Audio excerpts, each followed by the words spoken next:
Greetings, everyone. I am El Chupalabras, and I will be your Wade Laketska, your great mythmaker, which conveniently also shortens to GM during this one-shot session of Kokotona, its introductory dungeon, The Web of Forgotten Flesh. With me, I have these lovely players, so let's get to know them. Adi, why don't you begin? The double A has always fucked me over in every goddamn introduction. I always sit in the first row during every exam. Why have you done this to me? Yeah. Why? Do you want to Hello. hear? Hello, people of the internet. I am Ayekoatemikti. I go by Fab, he, him pronouns. And you can find me in a bunch of places on the internet. But today I will be playing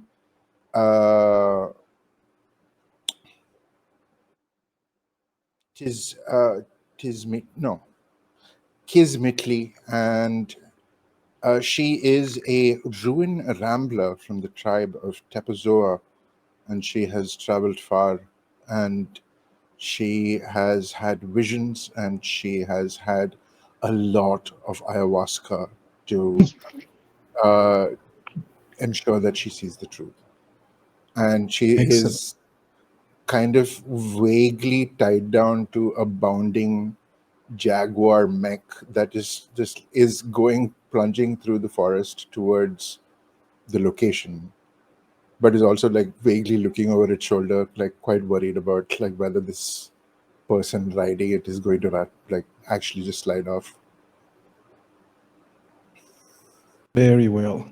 We'll see exactly where the destination ends up being and what awaits all of you. Now, Agent P.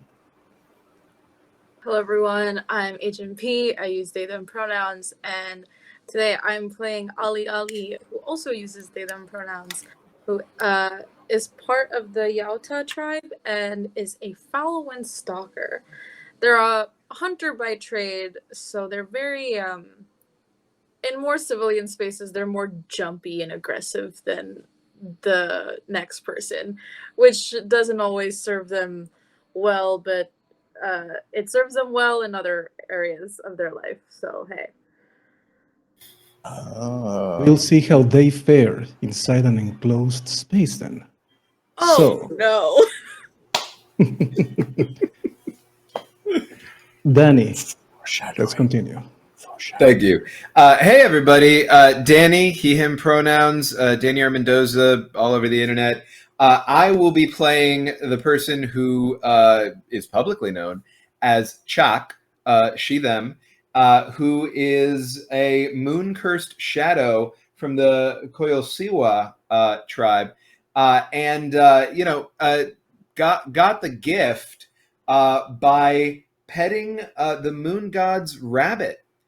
Just stuck her hand right out, gave it a pet, too cute not to do it. And as soon as they made contact to pet, arm fully withered, flesh desiccated, and fell off, molting like feathers, leaving a shriveled skeletal remain. So that's fun. And we'll get to see what happens with this gift in just a little bit. Now, Shen. Hi, this is Shen. My pronouns are he, him, and today I'm going to play Quetzali. Quetzali is from a tribe called Coatlika, and he is a flayed mystic by nature. What that means is that he strips off bits of his skin to do strange and interesting things. He's a bit of an odd person. Currently, he's wearing nothing but a loincloth, and he has scars and marks all over his flesh from all this playing he does. And not just that, when he was a child, he inhaled a lot of smoke, and that smoke has gotten inside him and has left this imprint that as if it's going to pour out of his mouth. And he's been journeying in order to go to a pilgrimage to this strange ruin. And yeah, that's about it. Yes, here we have Ayekoatemikti, a mysterious member of the First Men, joining this ruin. But Where exactly is this place? Beneath the glacial lakes of Zektlan, hidden within a collapsing inhuman ruin, there lies a cursed forge. Festering divinity of a relic discarded by Naktokatl clings to the ancient machinery, and its spider leg filaments twitch through the carcass of rusted old tech constructs. Millennia before, the first of the coiled awoke to the perpetual Arctic nights. The Olimeca dared to carve flesh from Metzteotl's frozen mind, grafting god shards to their grotesque machines. Obviously, hubris became their tomb, as the earth itself swallowed their outpost, burying creators and creations alike under suffocating ice and snow.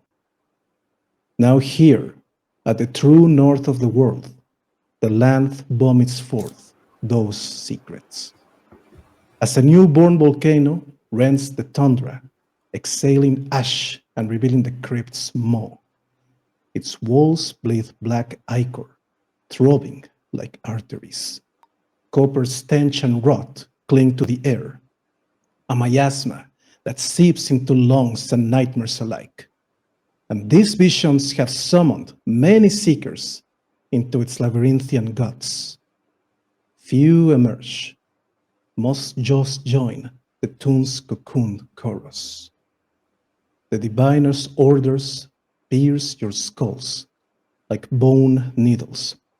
Return the relic, fulfill the covenant. But the dungeon's whispers are louder. Its Toltec veins hum with stolen divinity, promising power to those who dare grasp it. Flesh bearers, will you heed the prophet's screams? Or will you let the spider's forgotten flesh remember what it means to hunger, before all is silence in ash and molten stone? It is a few hours before sunrise, and we see as two figures approach this maw, just opening. This is, of course, our foul-wind stalker and our flayed mystic. What do you do?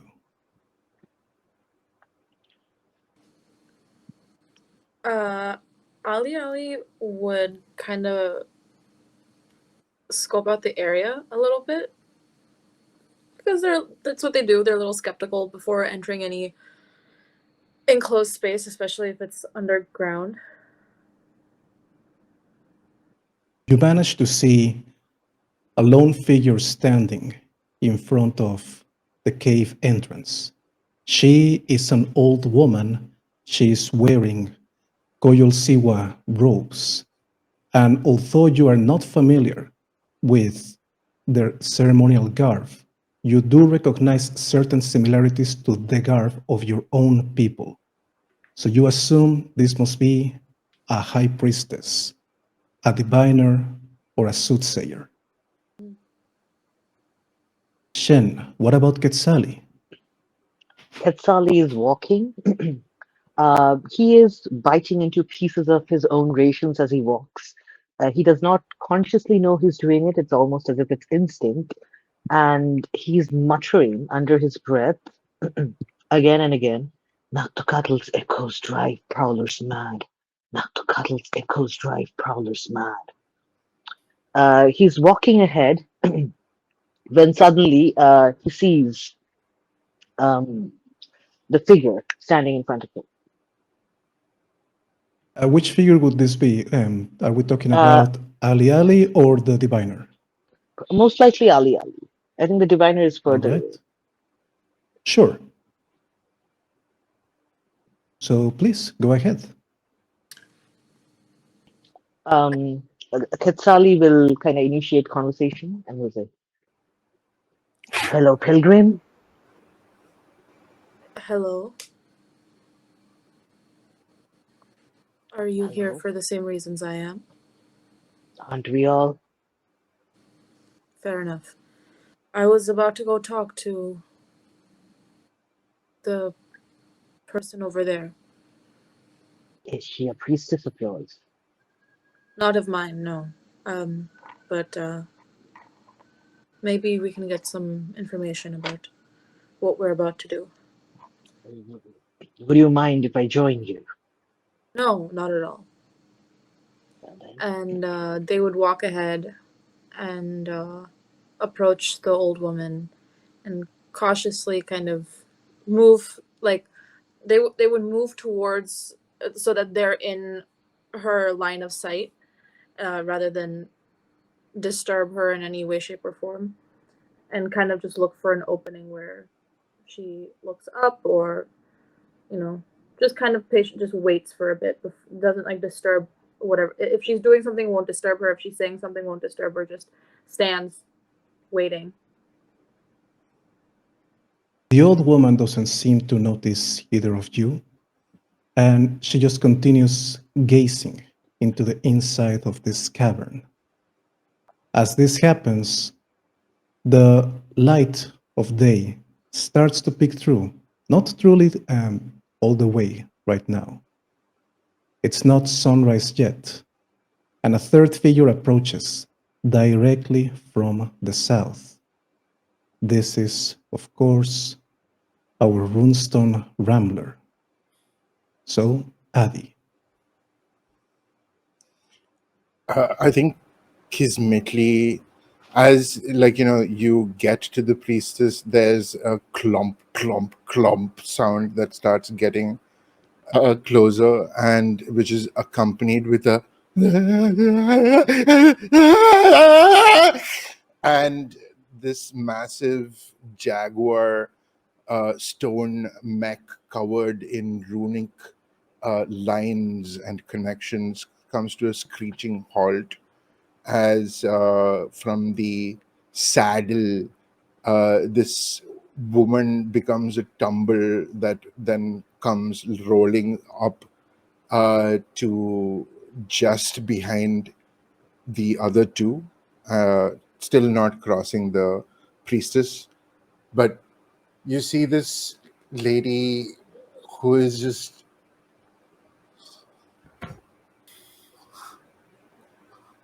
she's kneeling down and her arms expand as she looks to this sky and sever the threads, sever the threads, sever the threads.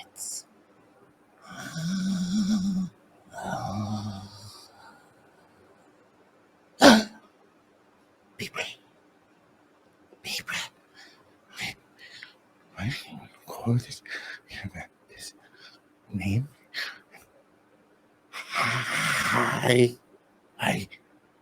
I'm Kismetli. Hi. Kenzali just stares. He keeps staring. His attention is completely taken over by the panther, and then he looks towards Kismetli, and just bursts out laughing.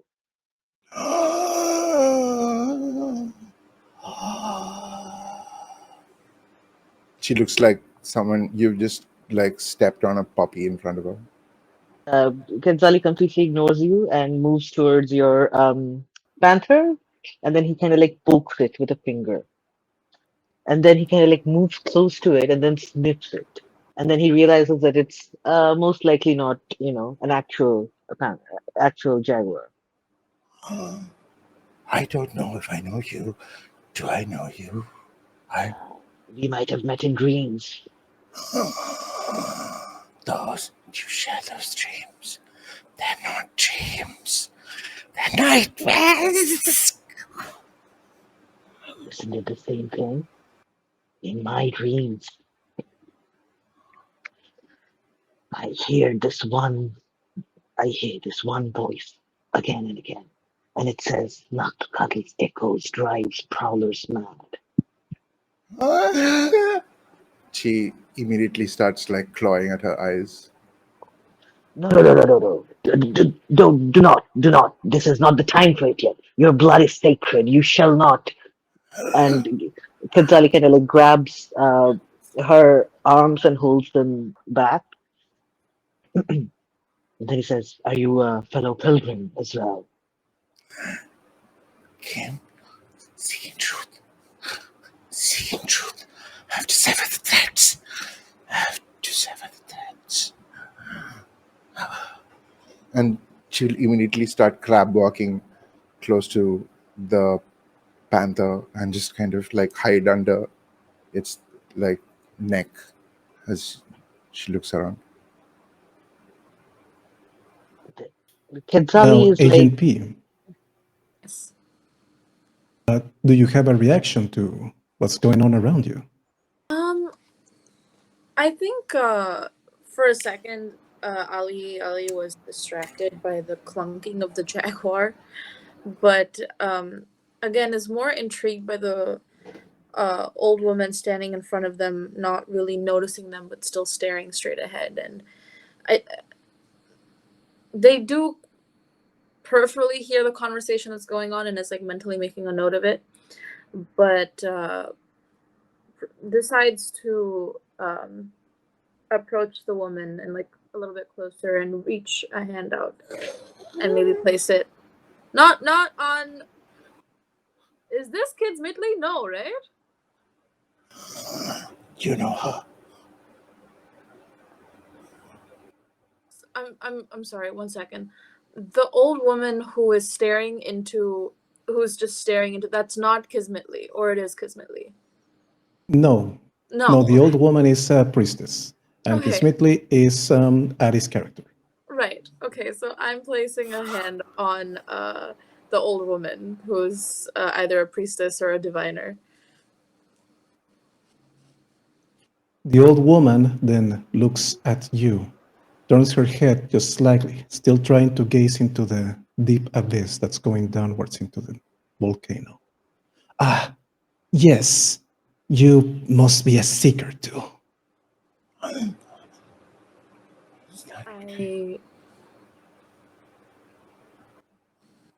Yes, I'm a seeker. Very well. So you will fulfill the covenant. Isn't that right, child? Yes. Good. Good. Now, the rest. And she moves her hand, and immediately it seems as if a gust of wind just reveals the location of the other two that were accompanying you. Are they going to join you? Ali looks back at Kismetli and Quetzali and turns back and says, "Yes, they will be joining me." Very well. Very well. Thank you. Thank you. All of you, come hither. yes. Quetzali will like move forward. He moves in this sort of strange way with his hands outstretched. And he will kind of like, kneel in front of the priestess. No need for formalities, child. I say, yes, I shall be on my feet. And he immediately springs up on his feet. As you do, you notice that the shadow of the woman starts to grow a little bit longer and longer. As the sun rises, Quetzali just points to the shadow and lets out this gasp. It's not.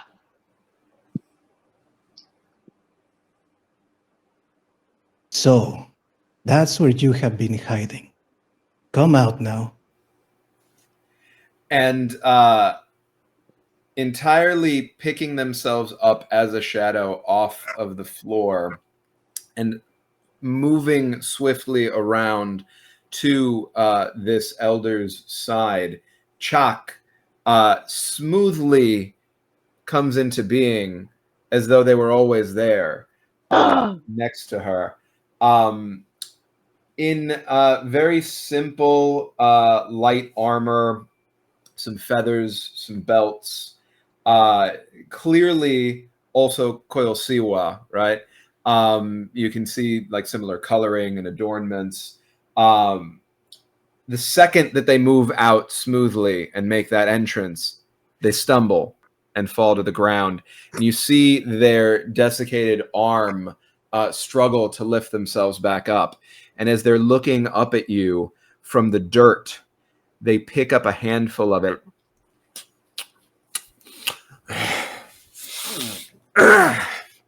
and lift themselves up with the power of what they just consumed. So they're the ones that I'll be taking in? That is right, Jack. Take them inside, like you have done with so many others. Hopefully, this one trip will be different.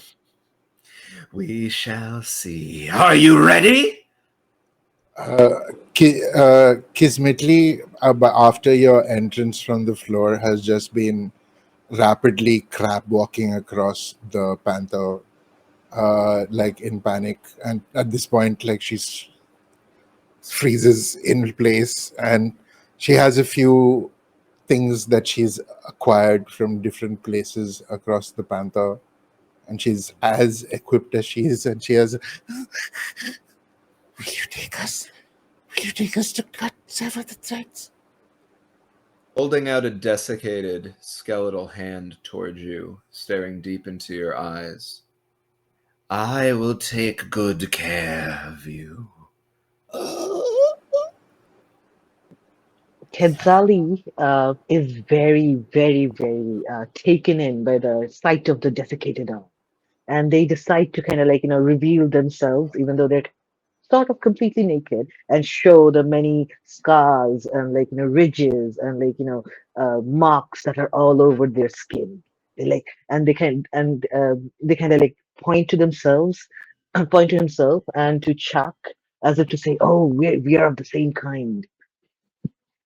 Chuck takes all of that in, lingering on the scars, hand out, but not near you. And your hand is still, it's under Kismetli, because she's come and just like.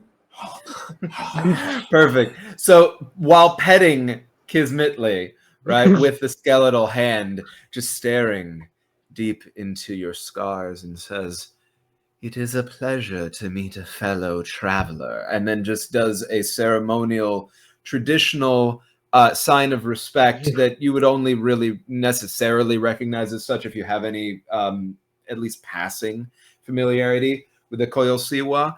If not, it just looks like a very ornate adornment of a gesture. Quetzali doesn't understand it, but he understands the gesture of respect within it. And then he says, I aspire to be like you. One day all the flesh shall leave my bones as well. What a glorious day that will be. One Yes, cannot become yes, two. my One friend, must yes. stay one.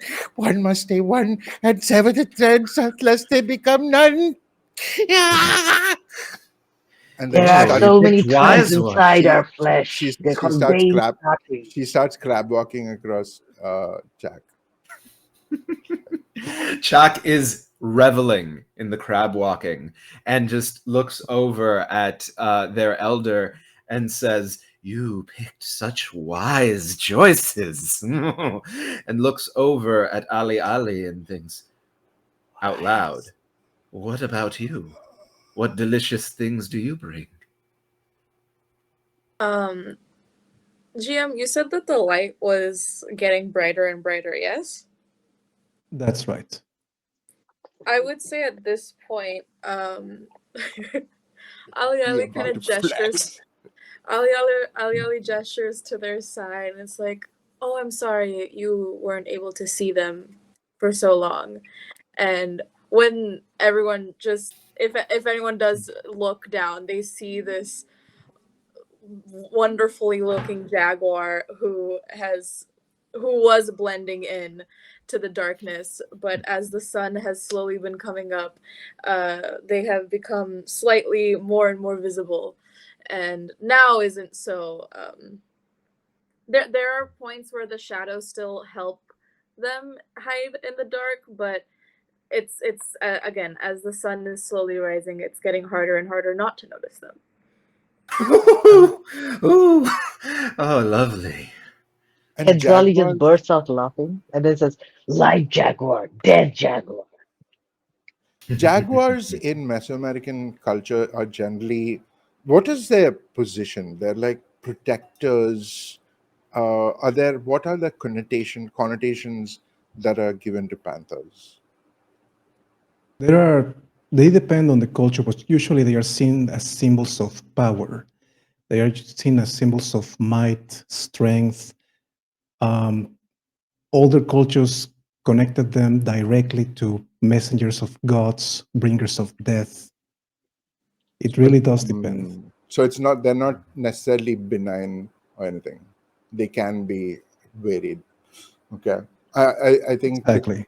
the crab walking stops as Kismetli just jumps, and like she's a ratty little thing, and like parts of her skin are covered in these mech runes also, and she immediately goes and kotos in front of the panther and just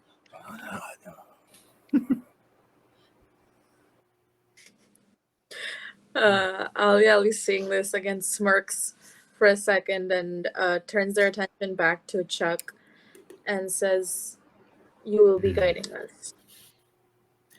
I will try. We'll see how it goes. And if I may ask, in what valiant battle did you lose your, and again, just gestures at the skeleton hand. Oh, you mean the flesh that once adorned my gift from the moon? Yes, I pet a rabbit. It was very fluffy. the fluff has cost. The fluff has cost. The cost is worth paying Does have if you cost. ever want to try. Well, I can relate to that. Taming this one wasn't that easy. But you did a very good job, it seems. It is hard to make a friend. To have a true friend is a true gift. It is not my friend. It is a hunter like I. Are hunters not friends with each other? Or are all hunters solo? Is it that much fun to be a lone hunter? Depends if one's a hunter or one sees a prey. Perhaps to these hunters, everything is prey. Perhaps one day, they will be prey to each other. What a lovely day that shall be. Inside.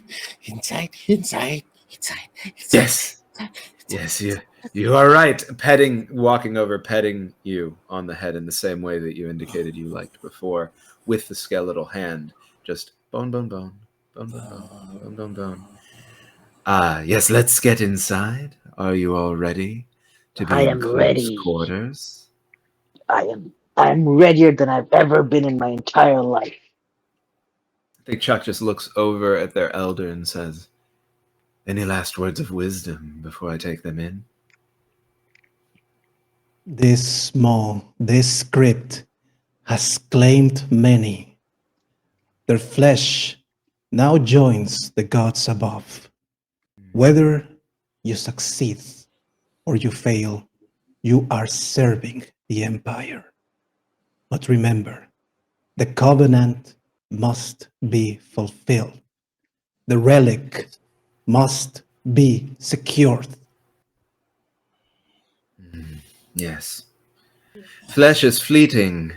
The souls are forever. Remember that, friends. Flesh is not fleeting. Every bit of flesh is offering for the gods. Yes, some of it is stolen. It is If not it's good. offering, it's never stolen. Shall we go in? Yes, I am ready. And I move. You see, as I'm moving further, as Chalk is moving further, the slightness of their body is profound. They are deeply emaciated, and frail, even where the flesh still clings to their bones. And they move not quite with a limp, but with a gait that suggests discomfort, and then looks back over their shoulder at you and, come along. It is time. Kismetli gets up and gets to move, but then pirouettes on that movement and goes back to hug her panther construct. Kind of almost seems to give it a scritch on the side as she mutters words, and the light from the mech runes goes off as the panther just goes into a curled sleeping cat. And I walk back up to you, eyes like focused, and no more a waver in her voice, just must sever the threads, must sever the threads. Let's go. You're going to be fun. Before all of you stands the entrance to this cavern. This is a massive gaping hole leading downwards vertically. A shaft with frozen bodies impaled on icicles all around you. The cold air from outside is mixing with the stale miasma from inside. What do you do?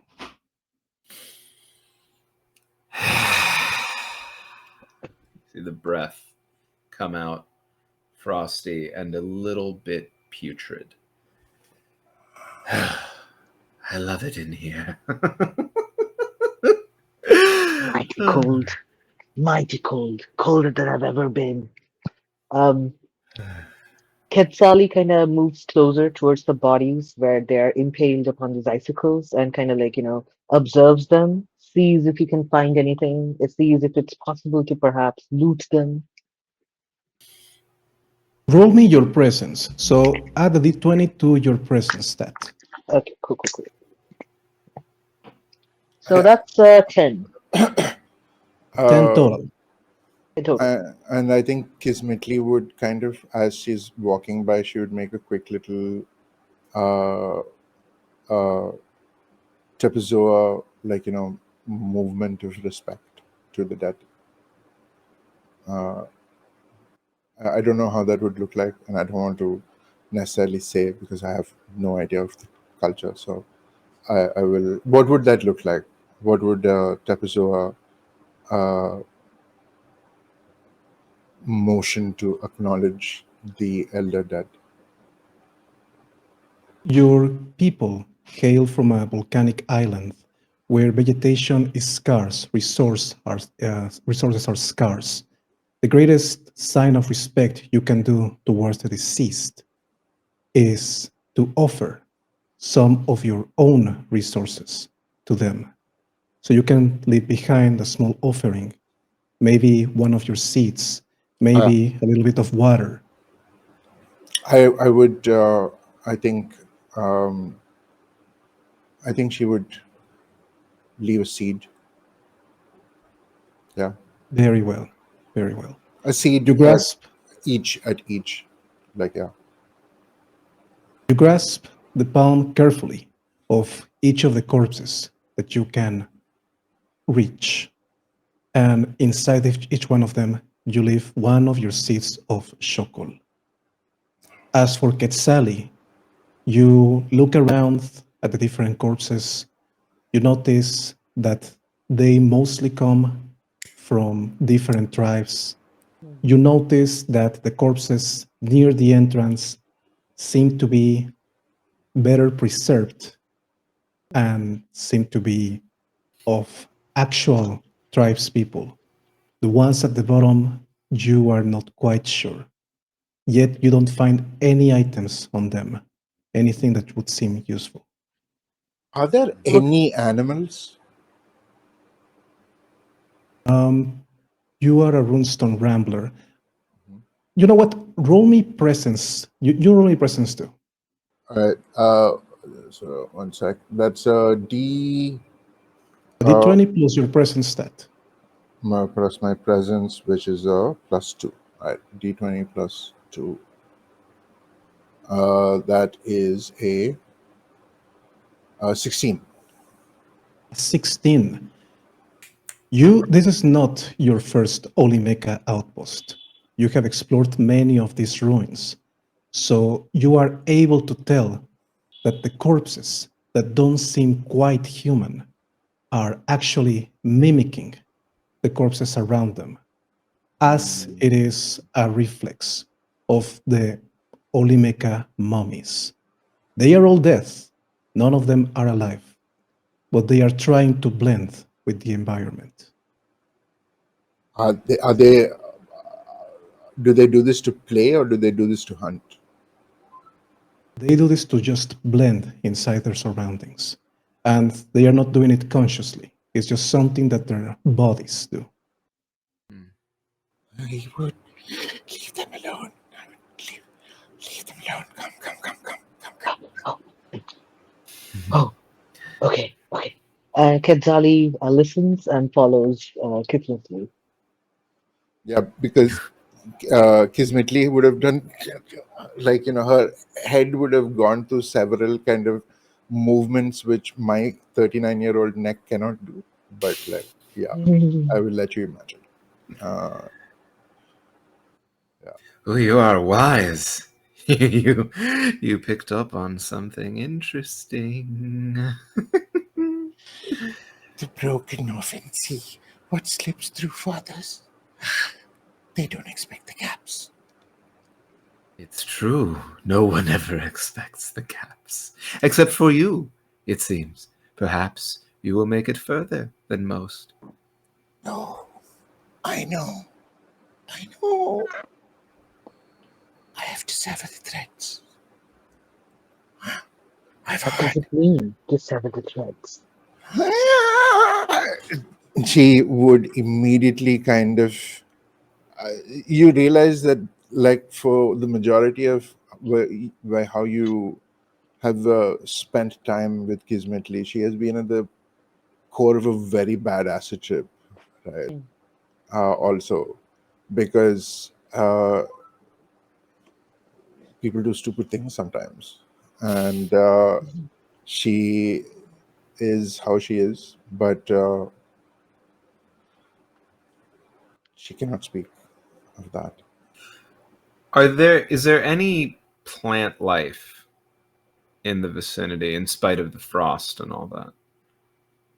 Since the heat of the volcano has melted some of the ice around, there are some small patches of grass, but other than that, all you see is ice covering the walls, leading to that vertical shaft.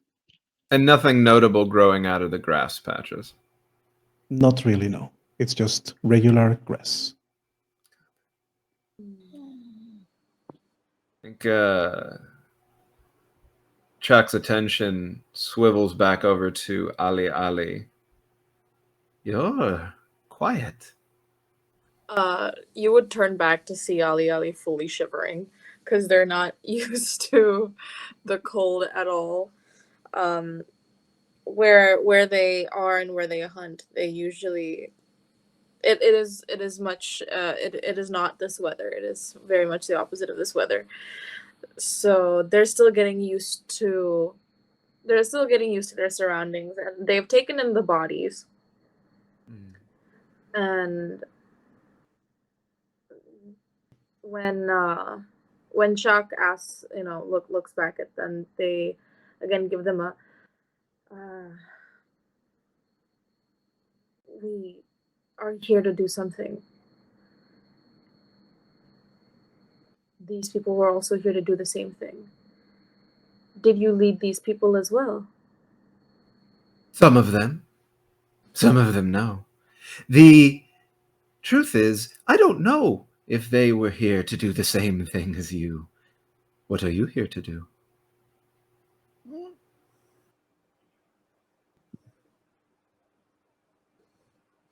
Secure the relic. Of course. Everyone is here to secure the relic, right? The covenant. Yeah. GM, I know you mentioned that there wasn't anything to loot off the bodies. Given what was just described regarding Ali's reaction to the cold, are there any coats? I'm going to say that some of the bodies are of Coyolsiwa origin, and as such are wearing clothes more appropriate to the Arctic weather. So I think that Chak is going to ramble over, to sort of move in a bow-legged sort of movement to the closest Coyolsiwa body, enact a brief ritual of respect to the dead that would be appropriate to the Coyolsiwa tribe. And then somewhat unceremoniously at that point, not out of disrespect, just out of clumsiness, take off the coat from that body. Drop Clumsiness, you say? Sorry. Yeah, drop 2 of their seeds at the feet of the body as they do that, again somewhat clumsily, and then depending on if something happens to resolve, would grab it. How would theft from the dead be seen in our shared culture? The death do not have any possessions. They do not carry over anything towards their afterlife, because all they had in life came from the original stolen flesh. So what they do is theirs while they're alive. But once they're dead, these are mementos meant for their families and friends, or in this case, for whoever finds them useful. Yeah, I think then in that situation, in that context, Kismetli would just be picking her nose as she is like just waiting for waiting for an in. Yeah, so Chuck finishes taking out the coat and just over to you, holds it out with the skeletal hand and says, "This might help." Ali would take it and thank you, and drapes it over themselves. As you do this, you hear a distant rumbling. The volcano is, of course, a newborn, and it is active. So some things might come to pass as you stay in this dungeon, in this crypt, because the mountain is not inert, and the tread of your steps might make it wake up. As an infant cradled in stone and magma, it might start sobbing. Given that Kismetli lives in an elder version of this entity, would she have any idea as to the pulse of its wane and how its breath is shifting so that we can get closer to where we need to be? Absolutely, absolutely. You are familiar with the seismic movements of volcanoes, and even though you inhabit Tototepetl, which is older than flesh itself, you are able to tell that if you stay in this room, the entrance will collapse. So you have to direct them to move forward and carefully, since, there are bodies impaled everywhere, and you could become one of them. Stick to the path. Follow me. Step my feet. Follow the beat. Follow. Then we will keep our mate. Yes, wise one. It is good. Let us move quickly. And I'm just trying to make us like, vamos. Kenzali kind of like follows. He kind of crawls. It's extremely cold. It feels like his skin is being stabbed by 1,000 needles, but he likes the pain. He enjoys it. He revels in it, and he would refuse a coat even if it was given to him. And he, yeah, just follows. Yeah. Yeah, I think Kismetli, one of her hands is like coiled around some part of this cold weather garment that is now over Ali Ali. Because there's a low key, like, there's a buzz around Kismetli because, like, she's really thin and emaciated, but she's also like low key, like, there's a continuous like buzz from just the cold. But yeah. Kenzali is like, it burns, it burns, it burns. It feels good when it burns. Yes, the chill, it's invigorating. I'm glad that you see the value. It reminds me that I'm alive, that we are all alive, that we are fodder for the gods. We need to leave if we need to stick our flesh, you fucking idiots. And I'm just like pulling them, going like, let's go. Bitches. Yeah. Yeah, Kenzali just like hauls ass. Excellent, that- excellent. yeah. Well, and seeing that you're taking the lead, I actually think Chalk is going to take up the rear to make sure that you all don't get stuck here. Because what fun would it be if I lost you already? This one knows not on whose side it is. No. That's a lot of confidence. So carefully you tread upon this shaft. And as you descend, you begin noticing that the corpses start becoming scarcer. Seems that the majority of people who venture inside the crypt never make it past this first room. Eventually, you reach a hallway that looks constructed, it looks built, not like the new natural formation that this entrance was.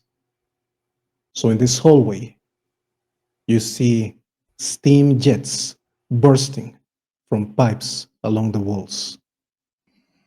And even though there are no more human corpses, no more corpses of flesh bearers, you can see the true appearance of the Olimeke corpses, just puddles of mercurial ooze littering the floor. No. Try to step around our old friends. They don't like it when you splish splash in them. Who are they? What's their history? What's their story? They could speak for that themselves if you have a way to speak to them. Otherwise, I don't know that it would be very nice of me to spoil their surprises. So Kimistli would know a little bit of Olimeka lore, if that's something that you would like to share with the rest of the party. 100%. Like, she would be like still like, alternatively going back to pull somebody along and then going to go pull somebody else and going to pull somebody else as she relates all of the lore. You stand at the end of the hallway, and you see the rest of the corpses of this ancient inhuman race from a pre-divine world, something older than flesh itself. And what you notice is that every 30 seconds or so, the steam jets erupt violently further ahead. Sorry? Further ahead. Okay. Sorry, is it to clarify? Does there seem to be a pattern to when the steam jets go off? A discernible Every- one if we stare at it for a bit? Every 30 seconds or so, it seems to happen. You look ahead, you see a cobweb-sealed hole that seems to be glowing. And to the east of this hallway, there seem to be puddles of ichor, which are dissimilar to the Olmeca corpses. There are two liquids that are not quite mixing on the floor at the east. And of course, behind you, to the south, is only the dilapidated door that led to the vertical shaft. Question: is the light that we see, is that what is preventing us from, like, would we have to step into that light to get to these bodies or these piles of goo to take a closer look? The cobweb-sealed hole is all the way at the other side of the hallway. You can absolutely just get to that hole and interact with the bodies if that's something you wish to. But we would have to go through the light. You would have to go through the cobweb-sealed hole, yes. The cobweb itself is glowing. Oh. Kadzali suggests that they all go through the cobweb because, the spider god. That's a sign from the spider god. Is there, I think that's a really good insight. Is there anything that any of us might have reason to know about, or that it would be worth rolling over if appropriate, to know more about the ichor or the glowing web? Because what were these people? And you said that, like, you asked if Kismetli would share the lore, but then we didn't get to that lore. Did you say? I'm sorry. I don't know if I missed that. I'm sorry, I misinterpreted your signal as to, no, we're fine. We don't need to share. Sorry. Oh, no. I was like, oh, build up. And then, oh. Okay. So yeah, you will share to your party members that these are Olmeca. They are an ancient race that predates humans. They were great engineers and inventors, and they built the outpost that seemed to pop up every now and then across the land. You make a mention as to how they were behind the great labyrinth of Mikohuayan, and how their technology is what you adapted to power the stone jaguar that you left behind. You might even want to show them other examples of their technology with the artifact you're carrying, but that's up to you. She only has 5. She's not going to waste them for a trick. But, like, yeah, if she could find a torch, she would definitely spend some time making the rune to turn that into an additional one, and then she would actually, if we need to extinguish the light and move in the shadow, I can do this. And, like, there'll be, if someone has a torch, I will just fling another torch at you. But as it goes towards you, the flame goes from yellow to black. And then when it hits you, the flame goes out, and so does the light. So when the light goes out, Chak disappears entirely. Let's go. So does the jaguar. Let's go. Excellent. Now, besides that, I would like both Adi and Agent P to roll their presence, please. Oh. D20 plus this thing, right? Mm-hmm. Yeah, plus this stuff. 15. 15. That is a dirty 20. Dirty 20. All right, perfect. So both of you notice, for very different reasons, the following. Let's begin with Agent P. So Ali gazes at the eastern part of the corridor, where liquid doesn't seem to be quite mixing. You have never felt an Olymeka. But you very much so recognize that the ichor that is not mixing with the liquid corpse of Adi crinkle. Sorry. No worries. so Sorry, can you take it from I don't recognize like I don't recognize Ayekoatemikti, but I know. sorry. You do not recognize the Olymeka's liquid corpse, but you do recognize that the ichor that is not quite mixing is some sort of acid blood from a monster. Oh. And it's still flowing through a small vent that is partially flooded by all of these puddles of liquid corpses and, in this case, the venomous ichor. At the same time, of course, Kimisli notices the same thing, but in the opposite direction. You recognize the Olymeka's liquid corpse, and you have no idea what else the other liquid is, because you are quite aware that Olymeka bodies just mix with anything and everything. So whatever that is, it's not mundane, but rather divine. Oh my god. I think Ali will be the first to say something about it. Something to the effect of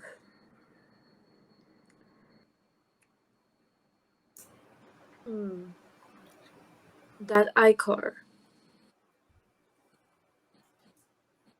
It seems to be coming from something entirely different that I'm not quite sure about, but I wonder if we could use it. That is the remains of what? Shall we track it? That Shall we is the find remains. out where it comes from? Those are the remains There of the must- Olymeka. Some for something to reduce them like this is difficult, very difficult. So Chalk steps out of the shadow behind you, having disappeared before, and comes up right behind you and says, What wisdom you have! He It is immediately just incredible. jumps into Ali's arms. Both of you are so insightful. Would you like to lead the way to this new prey or friend? So Ali would know at this point that if you were to brand your skin with the ichor, it would hurt, but it might protect you from something worse. Oh my Ali god. is gonna take the risk and touch it. "Ooh, let's go." Please tell me, are you gonna just touch it without your armor, or are you going to carefully touch it with your armor? That's the kind of name. That's the kind of question you love to hear, right? Not ominous at all. Hazmat suit, you know. I think because I did want to do this when it was first mentioned. I think Ali would try to like take a container that they would have and try to get some of the ichor, just to like portable thing. Kenzali has a vase that you can take. Ismetli just like passes out like from just like her whole frame just goes white and she just passes out. Ali see dropped Chuck? her. I was like, you see Chuck move to catch them, but then just not at all. Just miss it completely. Just straight like flat on her face. For a nimble man. So, no, go ahead. No, nothing. I was just gonna make a joke. It's fine. And GM, I'm completely willing for that decision to be the reason why we have lost our first hit point.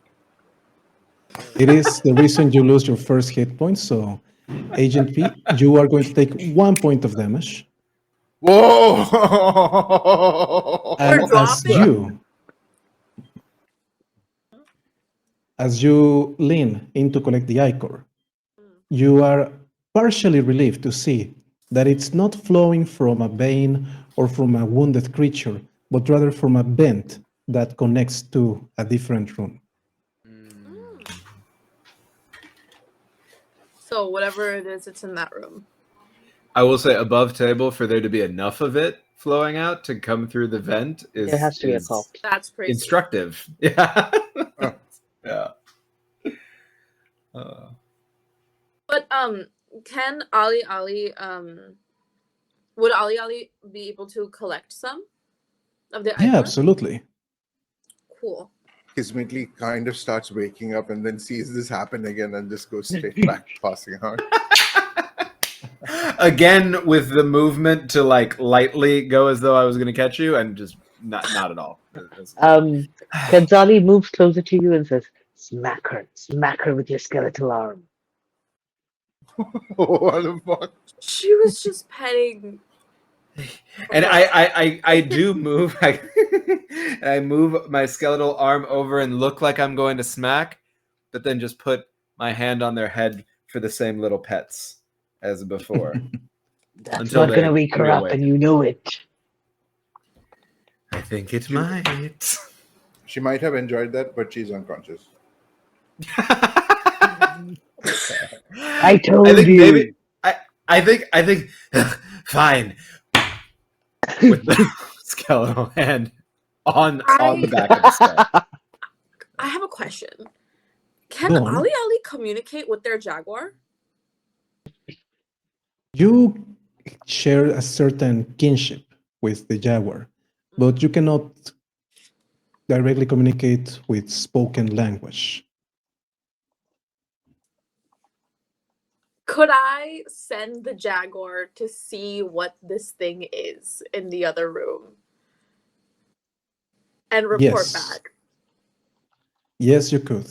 Okay, Every great. day we hustle and hustle and hustle and hustle and hustle. All right, Jaguar. Ali Rest in would go ahead and do pieces. that. Okay. So, as you do that, your jaguar also takes 1 point of damage, Okay. and you see I love her. how jaguar has more hit points than I do. And you see the jaguar disappear into the hallway and to the vent. Just diving into the pool. You hear the paddling of her paws, well, its paws, and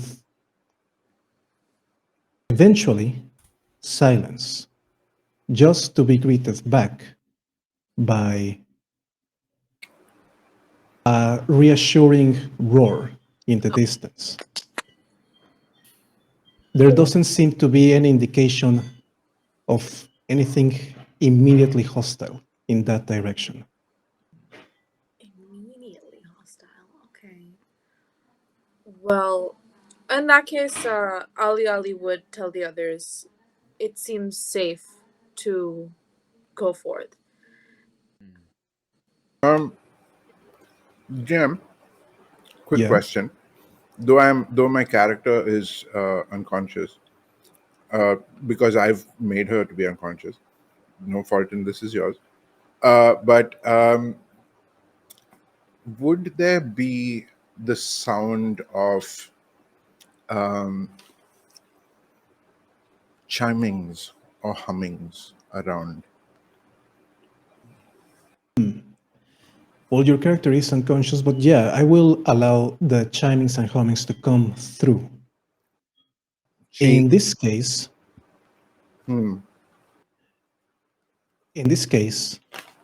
while the jaguar seems to be pointing you towards the eastern path, the hidden path covered by the ichor puddles, the chimings that pierce into your unconscious dreams come from behind the glowing cobweb at the north.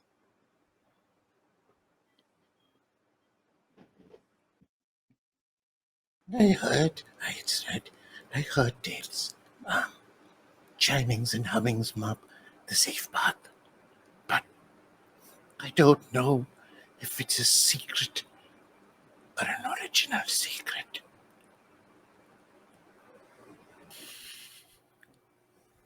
Secrets are delicious. Why don't we find out? So you have a decision to make here. Will you go with the Jaguar's route, or will you go with the chiming route? I think it's not safe. I think we should follow Ariari. If you want to live your life doing what is safe, I will go with you. I like my flesh. I like living. Yes, thank you. No, that is not the point. Oh, No. Our flesh is borrowed. What? That is wise. Yes. Don't get too attached to the flesh. As you can see, And I it trust leaves when it wants. I only do what I do in service. Service to the covenant. To the covenant? To yourself? Or it's a self in front of that.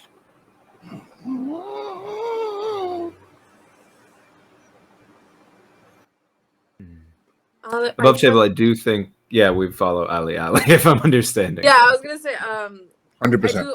Ali was gonna continue and say, Because it sounds so sus. Like chimings and hummings map the same path.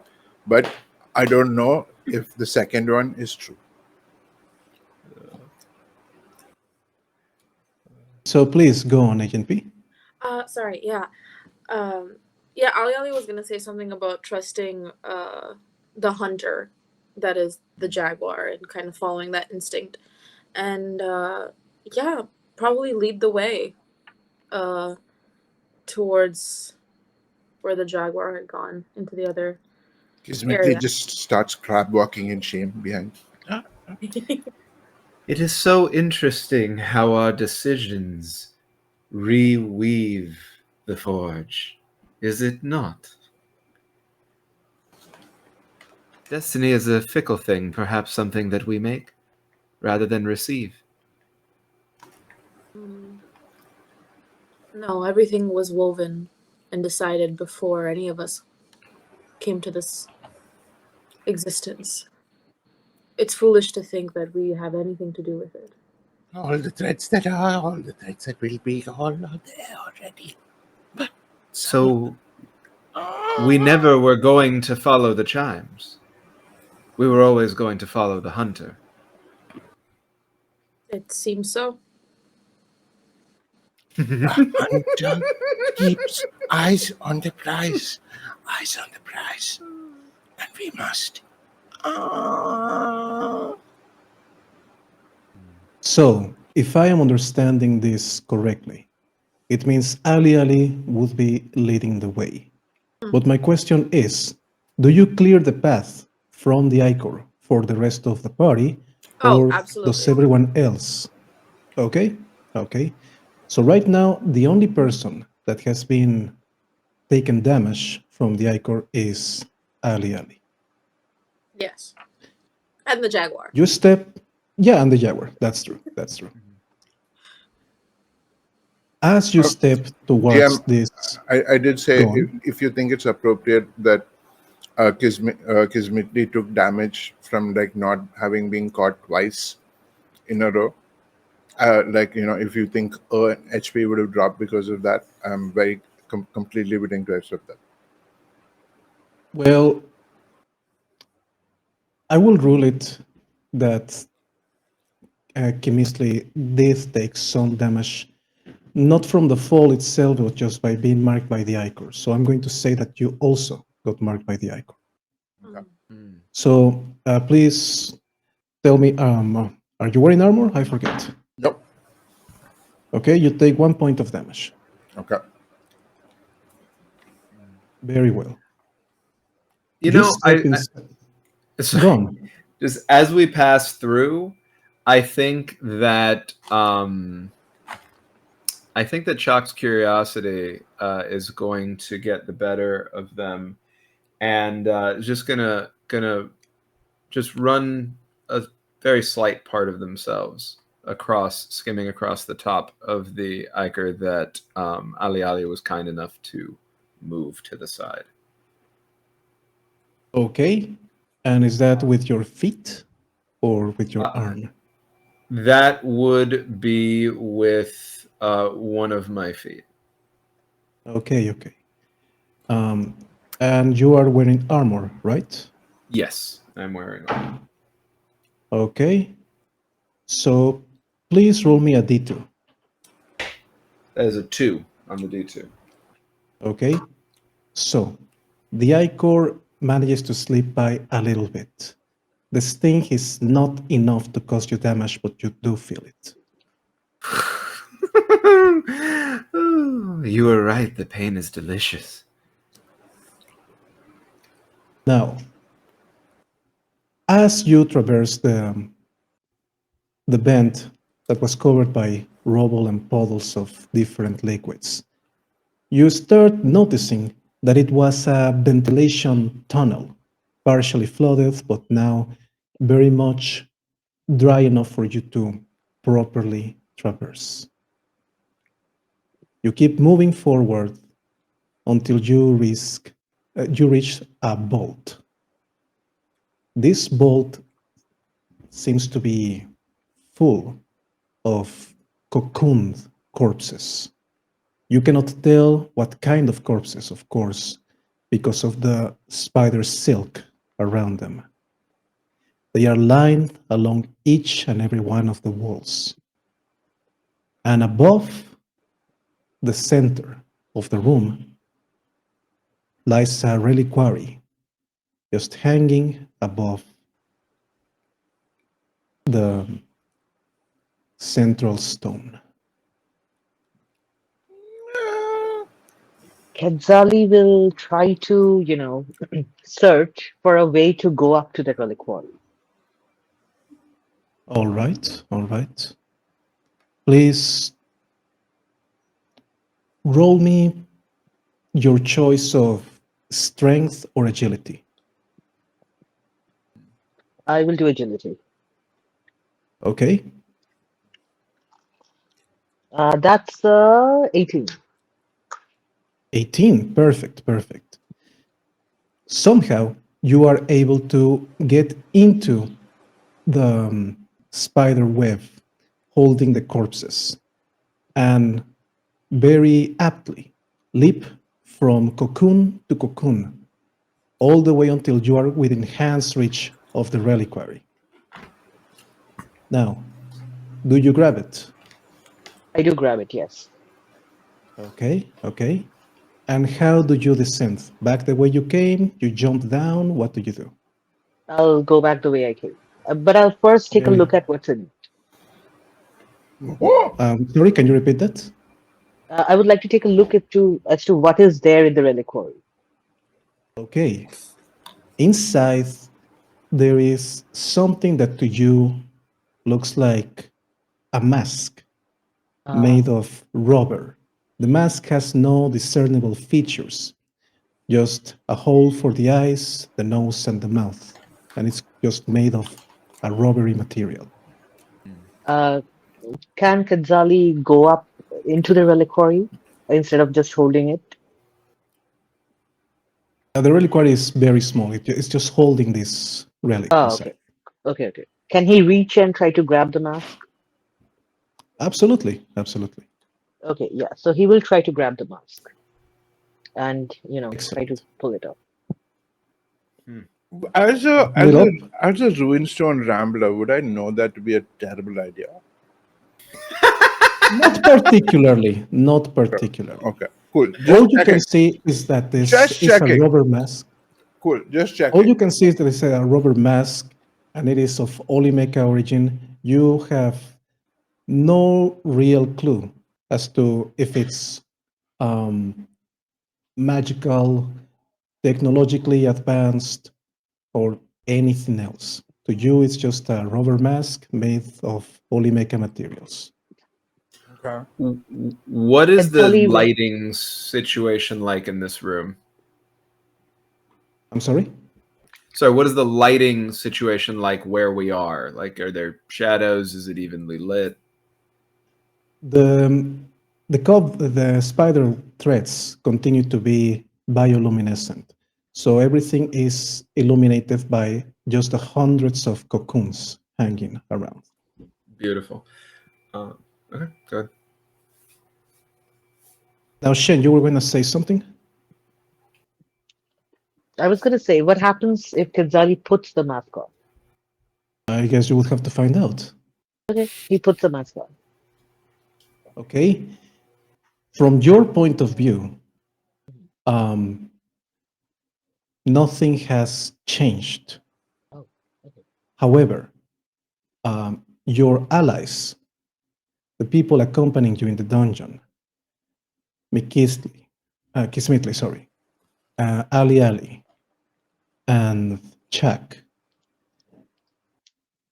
all they can see now is a stranger. You were there a moment ago, but now someone else is there. Is it like a Is- thing? Is it like a baby thing of like object permanence? We don't know who this person is, or is it like, oh, Quetzali was standing there. It's probably Quetzali. It's a baby thing. It's an object permanence thing. Like you have no idea what happened. There is no more Quetzali. There is just someone else. Do they look any specific way? Do we have They look like memories? Quetzali wearing a rubber mask. Do we That's what have they look memories like. of Quetzali? Yeah, you do. You do. Okay. Quetzali is, All they look like is Quetzali wearing a rubber look mask. what I found, guys. Look what I found. Have we met? Who are you? What do you mean? I was traveling along with you all this time. I don't think I would have forgotten about you. You don't remember the scars? The smoke Scars? pattern of scars all over me? The smoke pattern birthmark, the scars. Oh. You don't see it? No, that sounds Tired. lovely, but You're Your throat messing with me, sounds aren't like you? the village cockfight had You're a messing with very me. bad time in it. no. Okay, he takes the mask off, rips it off of his face. Oh, Okay, so just like the baby object permanence thing, Quetzali is back here, and you have no memories of the stranger anymore. So, are you going to try? Are you going to try the mask on, Quetzali? I just did. What do you mean? Were you You guys didn't. looking somewhere else? No. Did you guys find no. something else? I was He always just looking at drops to her you. knees and just starts crying. Like I just put it desperately on. sobbing. I'm sorry, but I was watching you the whole time, and you have not. Are you scared? Is it too Scared? intimidating? Me? I will have you know that I am a living offering. I'm scared of nothing and no one. Why don't you show us your lack of fear? Puts it back on again. And object permanence thing. Question, point of order, GM.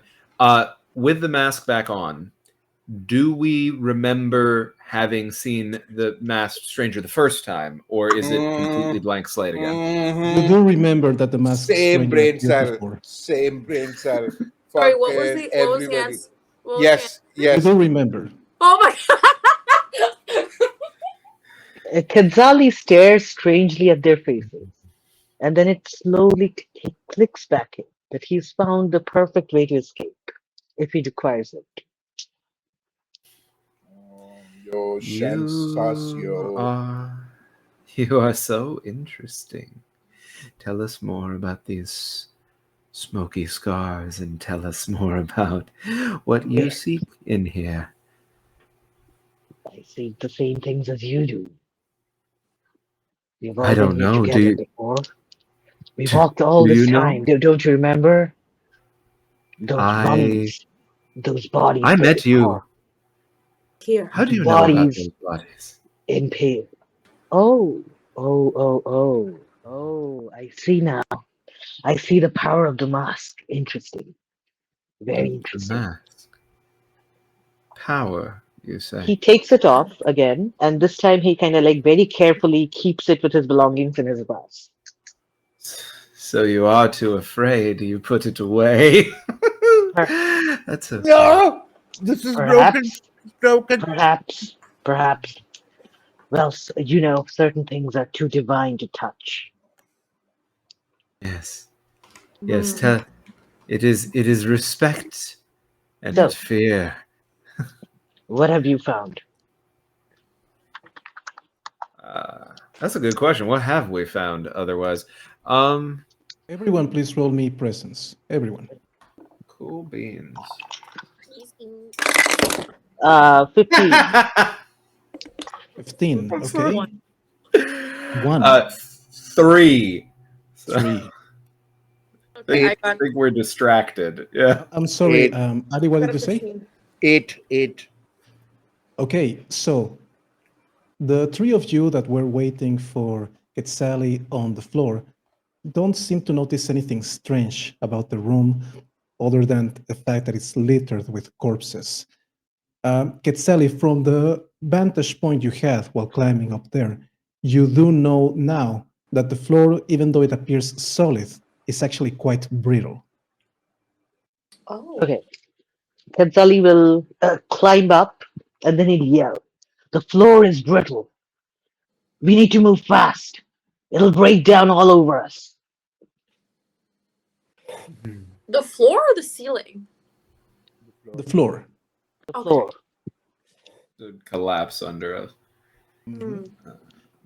Would we know enough to kind of spread out so that we kind of distribute the surface tension instead of keeping it in one place? I'm sorry, I cannot hear you. Would it be like, would it occur to us to spread out to distribute the surface tension so that and not concentrated in one place? Yes, it would. Because Ali's jaguar does seem to step a little bit carefully around, prodding the floor with its padded feet. And that's something that Ali notices. Okay.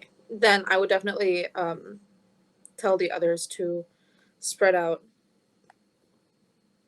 Also, is this the relic that they were talking about? I don't know, is it? It's Okay. your choice. You have found a relic. Do you want to climb back out and present it? Not after you put it that way. This isn't the first time that a group finds something, yet we still search. What have you found? Finally, speak truth. What have you found in your earlier Me? expeditions, Chuck? Oh, me, I haven't found anything at all. Others that I have let in, the few that have found their way out, have found their own things. I don't always remember well. Oh, I can Maybe tell. today will be more memorable. Why do you keep coming and seeing and watching and judging? What great pain makes you think this way? I will trust you with my real reason, and I hope one day, soon, today, I may get you to trust me with yours. I seek the true thief of Naktokattl's flesh, and I believe that information may live for me in here.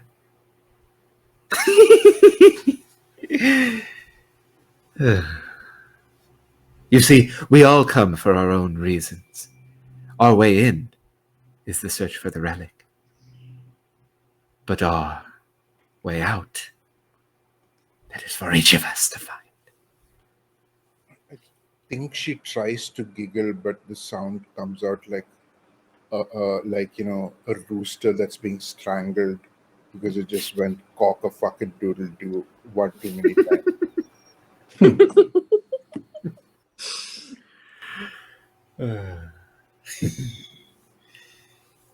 Kedzali will. Please go on, Shin. No. Please go on. I was just going to describe what you can see around the room. Yeah, sure. To the north, there is an exit, a hatch with an oiled ramp leading to it. And to the east, there is a capstone blocking a path. Catstone? You should go towards the hatch. I think I Capstone. capstone. Oh, capstone. Oh, sorry. Yeah. No worries. We love audio processing issues. And Yeah. Modern The- technology is best. and the hummings continue to sound in your head, Kimisti. They seem to be coming from the eastern path this time. The capstone? The capstone, Capstone. yes. The humming is coming from the east, Mhm. and we are the north. No, there's a hatch in the north, there's a capstone in the east, and the humming seems to be coming from the east. So Yes. we should likely follow the east. Kedzali says, the east. It must be that way. We are being beckoned, summoned, called in by whichever deities exists. But we are then essentially we're following the humming. Yes. Okay. Very well.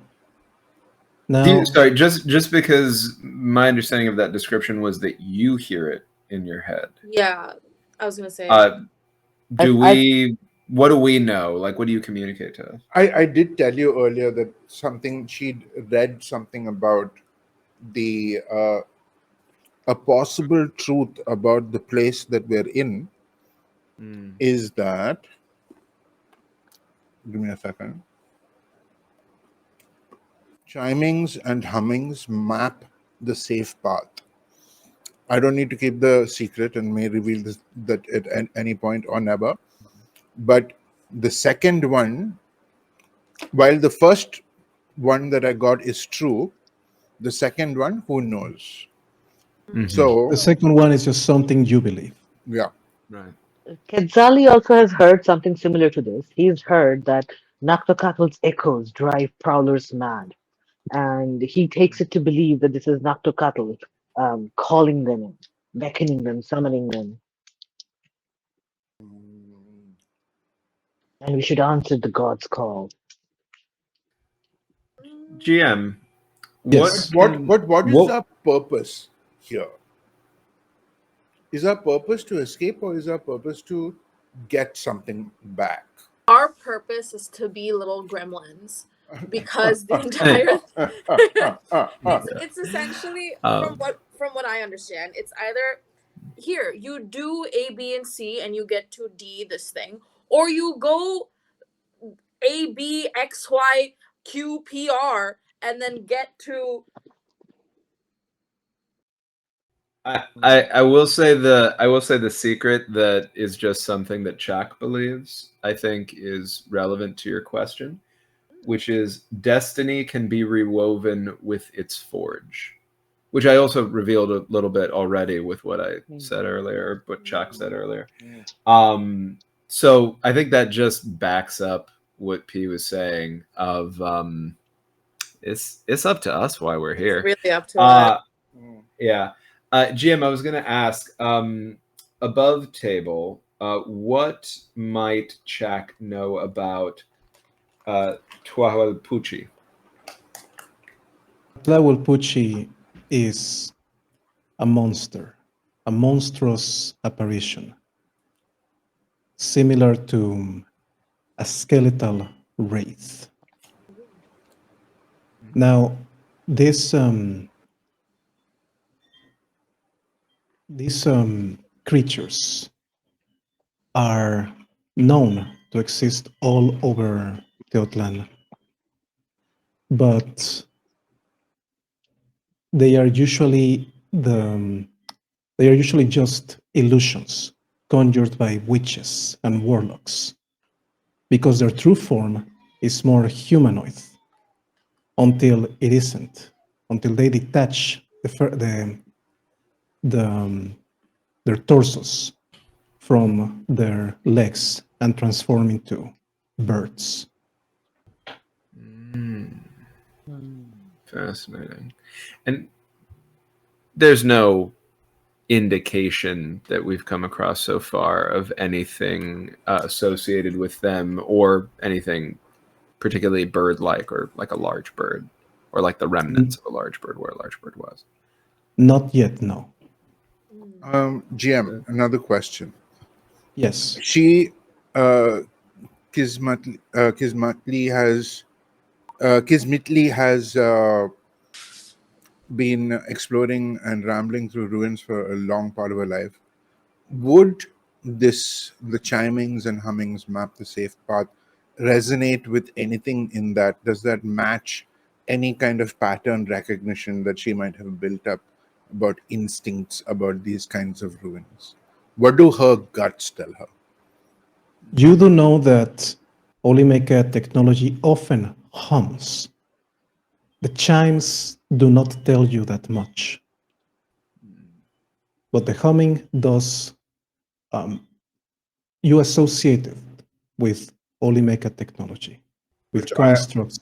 Which I hold with awe and reverence, right? Exactly. Now, I will say that since Chak is Koyolsiwa, chimings do have an important ritual significance to their people, which is in Zektlan, when the storms are too loud, too vicious, and there is no way to communicate across the ice fields, chimings are the secret language of the Koyolsiwa. They use ice bells to communicate within the perpetual Arctic nights. Do I recognize the pattern? Yeah, sorry, I didn't mean to cut you off. No, it's fine. So at this point in time, you have not heard any particular chimings, but the insistence of Kimisli that there are chimings and hummings, those begin to resonate with you. Okay. I think that, and so that I'm understanding directionally, the ichor that was coming out of the vent, would I have a geographical understanding of whether or not that aligns with this capstoned area to the east? The ichor has disappeared completely at this point. It was left behind in the hallway that you came from. This room is just covered in the cobwebs. Sorry, what I mean to ask is, so directionally, right? We went past the ichor into this room, but we saw that the ichor was coming out of a vent. Does that seem like it's a vent that would lead to a completely different area of the broader dungeon that we're in, or does it seem like it might come from the same general area, the same side of it or something as where the capstone is? It doesn't seem that way. It just seems the ichor found its way to that depression in the dungeon. Okay.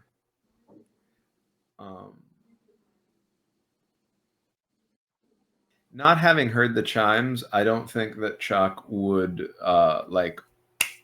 start sprinting over to the capstone, but curious about what's being described, would just shamble over in that direction a little bit and then look back over and say, "Are you all interested in having a little fun, taking a risk, or are you too afraid?"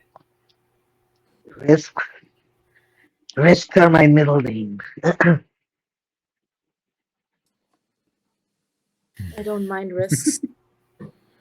And I do want to explore this place a little bit more. I need to see what more it can offer. Yes. Yes. Death. It can offer death. Good. There are worse things than to die. Oh no, death is aspirational. You should aspire to die, to become living offerings to the gods. Your piety is invigorating. And moving over toward the capstone, puts a skeletal hand on the capstone and a fleshy one on it as well, and ineptly tries to just cannot move the thing an inch.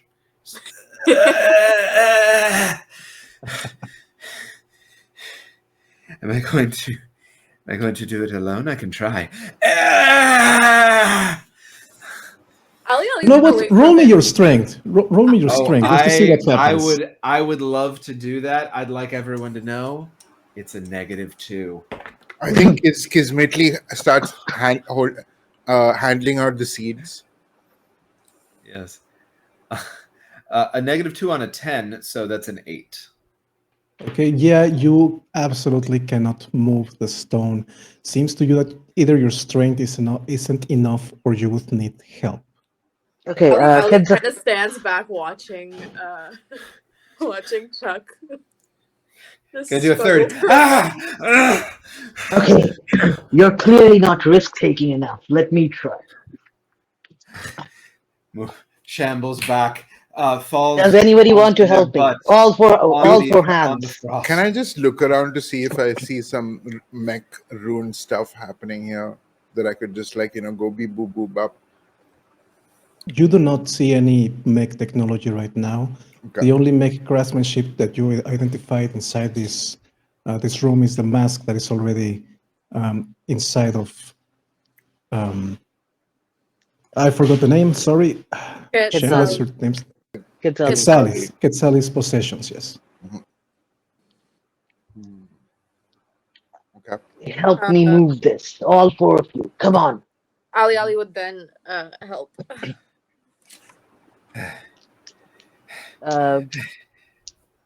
You've got it? I think with her tomb raiding experience, she uses a stick or something to start helping, leverage. All of your combined efforts do manage to almost effortlessly move the capstone. And what you see is a staircase leading up.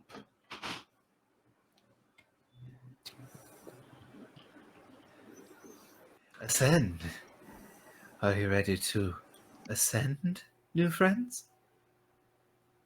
Is that what we're meant to do? Yes. Gesturing up. Who would like to lead the way?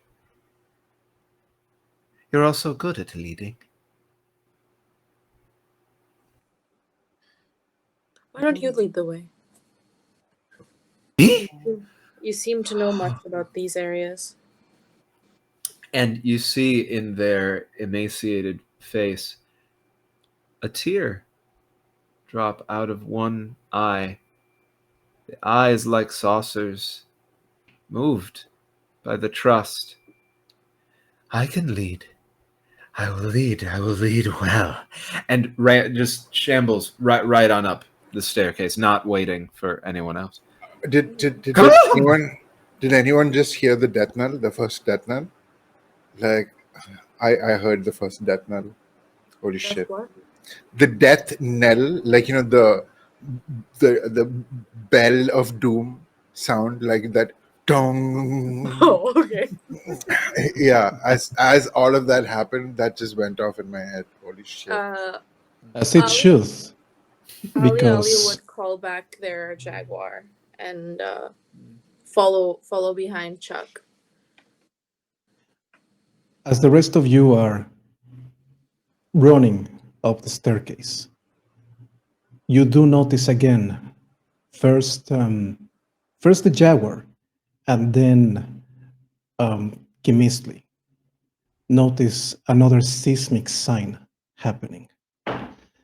The mountain is again awake, and it seems to be expelling from within whispers. There are unseen voices that seem to be mocking your actions. Echoes of the Olimeka that have perished here. Sorry, mocking or monitoring? Mocking. Mocking. Mocking. Okay, lovely, lovely. I think with all that's happening, I'd honestly she'd have to, I don't know, she'd have to make some sort of save at this point to keep hold of her self, because parts of her identity are crumbling around her. I don't know. Sounds good to me. Why don't you roll me a presence check? All right, how do I do that? D20 plus your presence. Same thing. Okay. Yeah.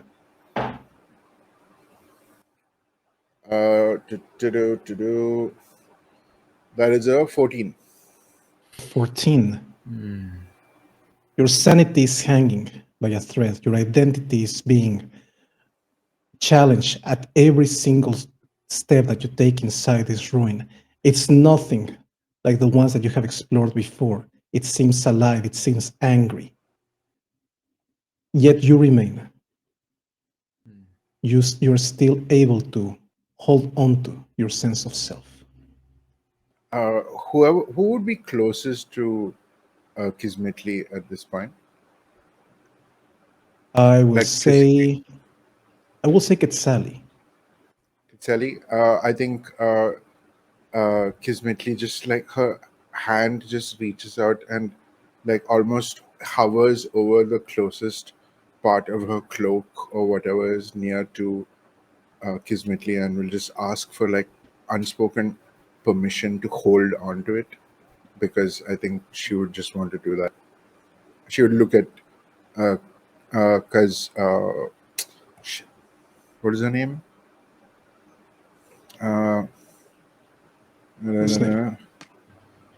Quetzali. I'd look at Quetzali and do that. Yeah.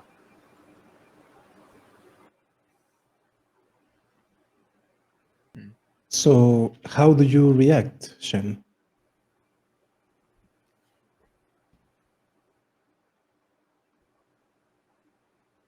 Oh no. Oh no. The internet has betrayed us. Or perhaps Run. forces. Yeah, exactly. It's just boom. It's That's what coming out happened. of the screen. Yeah. Maybe Quetzali is wearing the Ghost Ruler mask again. Oh, bish. There it is. Bish. Yes. Oh, God. So good. Cursed So good. magic items. Fuck. No. Okay. El Chupalabras is always on. So, where we left off, you were just in the staircase leading to the next room. Yes. Now, Chuck is leading the party right now. Is ahead of everyone at the top of the staircase. What you see there looks to be a door, just a regular door that you can swing into the next room. What do you do? I stare at it for a second. Extend my skeletal hand and knock it open and move through. Very well. So, as you do that, you can see a different kind of bolt than the one that you were previously at. Here, the walls are slick and covered in some sort of frozen flesh, frozen matter that seems organic. However, directly in front of you, there is a blood-soaked stone altar. And just in front of that altar is the backside of a colossal stone statue. I think Kismetli would immediately kind of drop to her knees and kind of quickly kowtow to the revered elder creation in front of her. And then after she finishes her ritual of greeting, she would go to see if she could read the mech glyphs to see if she could activate it. Absolutely, absolutely. The statue itself seems dormant now, indeed. And the glyphs mark it as a guardian for something within the altar. The method of activation would appear to be clear. It just needs to have some blood soaked upon the altar. However,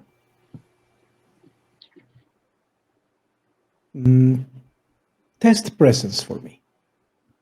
Okay.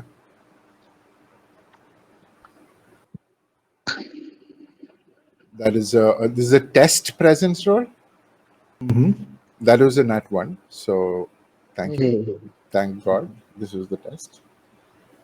However, you can still attempt to initiate the common mechanisms that other statues have responded to, if that's what you prefer. What did I miss the opportunity to do? You don't notice what exactly is the activation mechanism. You do know that something will activate upon blood being spilled on the altar. But it is not exactly linked to how the statue will activate, to how the construct will come back to life. Can I, having run through the ruins, rambling through in my ayahuasca-fueled immersion into texture and reality and weave and story and blood, would she be able to rewrite the mechaglyphs? I'm going to give you the chance to do that, yes. Okay. It will cost you 1 of your spirit well. So yeah, 100%.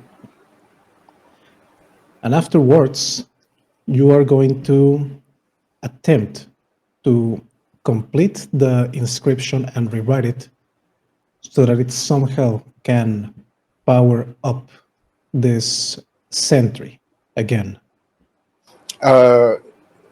Please test your presence again. Could I describe how I think Kismetli does it? Yeah, please do. So among the many kind of like sashes that are around her, one of them has this like little bandolier of different brushes that are like so fine, right? And chisels also. But the brushes are, and her hair is it's a very rough cut, bowl cut, because she needs to keep cutting her own hair to make the brushes, because they have to be fine as fuck. And there is a essentially like near her heart, there's a little kind of a small little what seems to be a stone kind of cap, and there is a little blood well that she will unkey, and a little blood comes and cups into that small little thing, and she'll dip the brush into that, and she'll make the paintings. That's great. That's absolutely great. Do test your presence though, but I will lower the difficulty. All right, awesome. Hustling accomplished. Let's go. That's not bad. That's 16 plus 2, that's an 18. The old-tech construct jumps back to life. It is now active. It hums, it looks at you, looks at your companions, and is ready to await your instruction. Yet, it seems wrong to you, too. It looks somehow as if this machine is actually in pain, if that's a thing that could happen. I think, honestly, she would retreat into herself and she's cringing as she turns to you. It is in pain, but I failed. And we're too close now. You are fine. You are fine. You did an amazing job. It's in pain. Let's do what we need to fast. What do we need to do? Tell me, so that I can let go. Katsali will move towards the altar. And, so Katsali obviously thinks that, giving it blood will ease its pain, perhaps. And he'll move towards the altar. He'll take his tekpatol, which is his obsidian knife, and he'll look towards the sky, and then he'll say, Yetsawanekutli, hear my offering. And he'll kind of strip off this layer of skin from his forearm and then drip the blood down. Excellent, excellent. Now, as this happens, the sentry appears to twitch a little bit. And it's no longer giving that appearance of pain, but it's still in somewhat of distress. The second thing that happens as the blood spills on the altar is that the blood flows through the pores in the stone, and you hear clicking noises going around the altar. Eventually, something pops out, a secret compartment pops out from the side of the altar. What do you do? Katsali will lean in and look at the thing that came out from the side of the altar. You recognize this. I would shout, take it or leave it. We need to end this now. I will take it. You recognize the object now in your hands as a frozen shard of brain matter. You do not know its origin, but it is quite slick and cold to the touch. It hums with some sort of latent power within. And I would say that at this point, Chuck does think that this could be of some importance. You are Coyolsiwa, and the myth that has been passed by the Teotekah Empire to your tribe for thousands of generations is that you were born of frozen flesh, of frozen brain matter. So you think that this might be connected to the history of your tribe. Are there any indications of anything referring to the Tualpuchi in this room? Yes. There are some marks of claw, talon scratches, both on the altar and on the sentry. And as you're inspecting around for that, you notice that the sentry is active, is moving, but is also tethered to the altar by what appears to be a cord made of flesh. So Katsali will take the frozen brain and he will approach the sentry very carefully.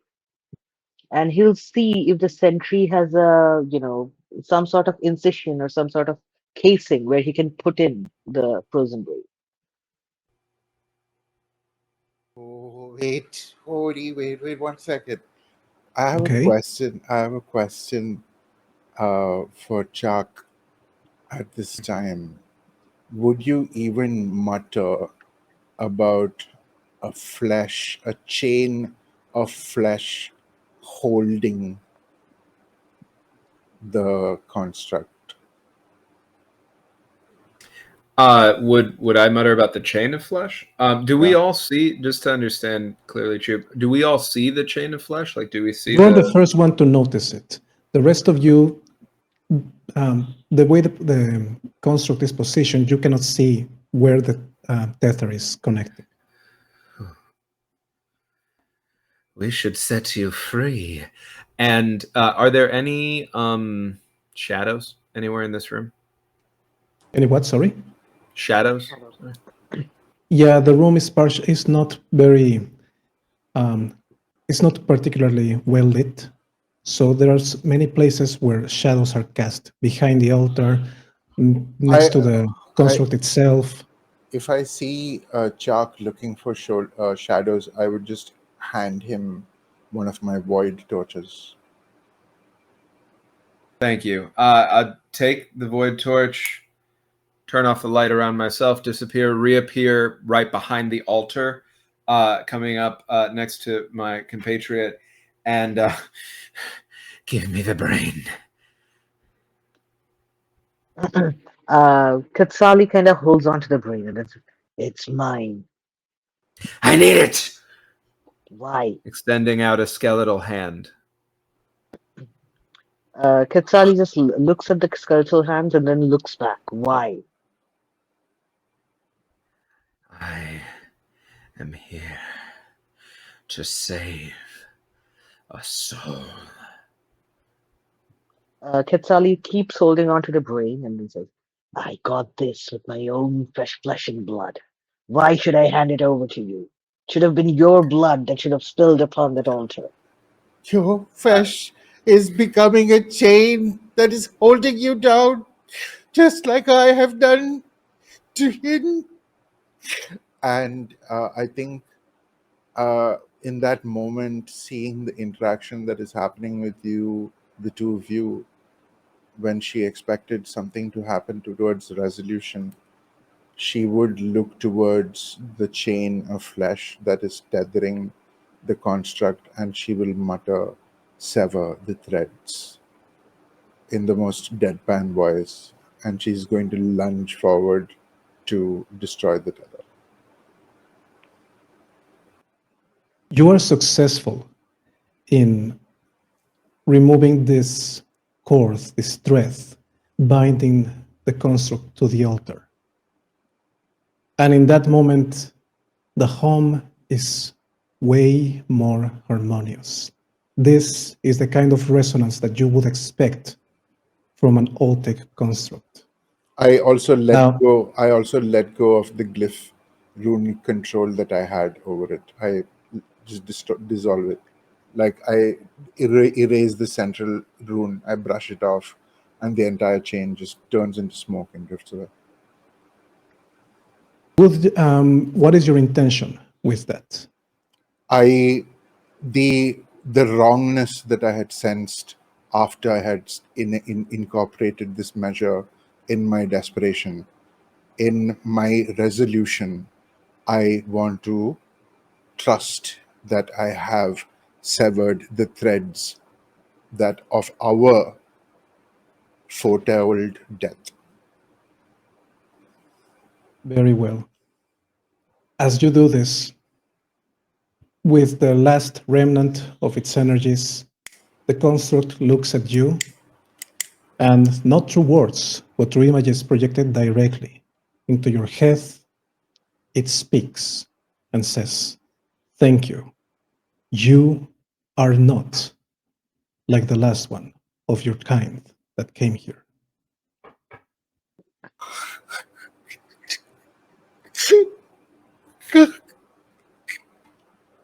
She clutches her chest and just like falls down to the ground in, I think, abject gratitude and relief. And she now just looks up at all of you with the most watery eyes and the most beatific smile. And I didn't think we'd get here.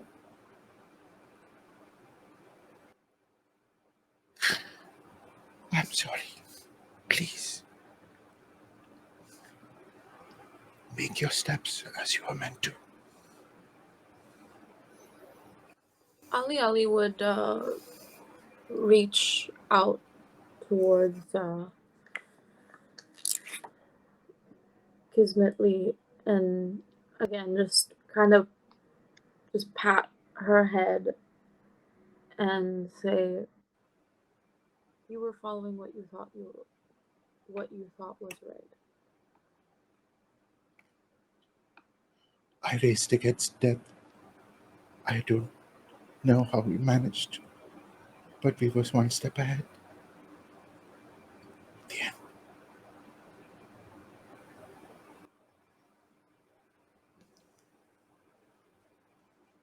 Now, as this happens, both Jack and Quetzali have been fighting and arguing over who should keep this frozen brain matter. Where is that leading us? What's going on over there? Chuck turns on the void again, disappears, reappears out of a shadow right behind Quetzali, and yoinks the brain, if they can. Right. Now, Shen, are you okay with that, or should we make it a test? PvP. I mean, I'm let's fully. go, make I it a said that test. fully intending a test, but it's up to. Yeah, it's a test. Fine. Okay, so both of you are going to roll for agility, and whoever has the highest agility will keep the brain shard. Okay. Cool. 19. Oh, not 20. Oh, You excellent. guys want a picture? I'll take a picture.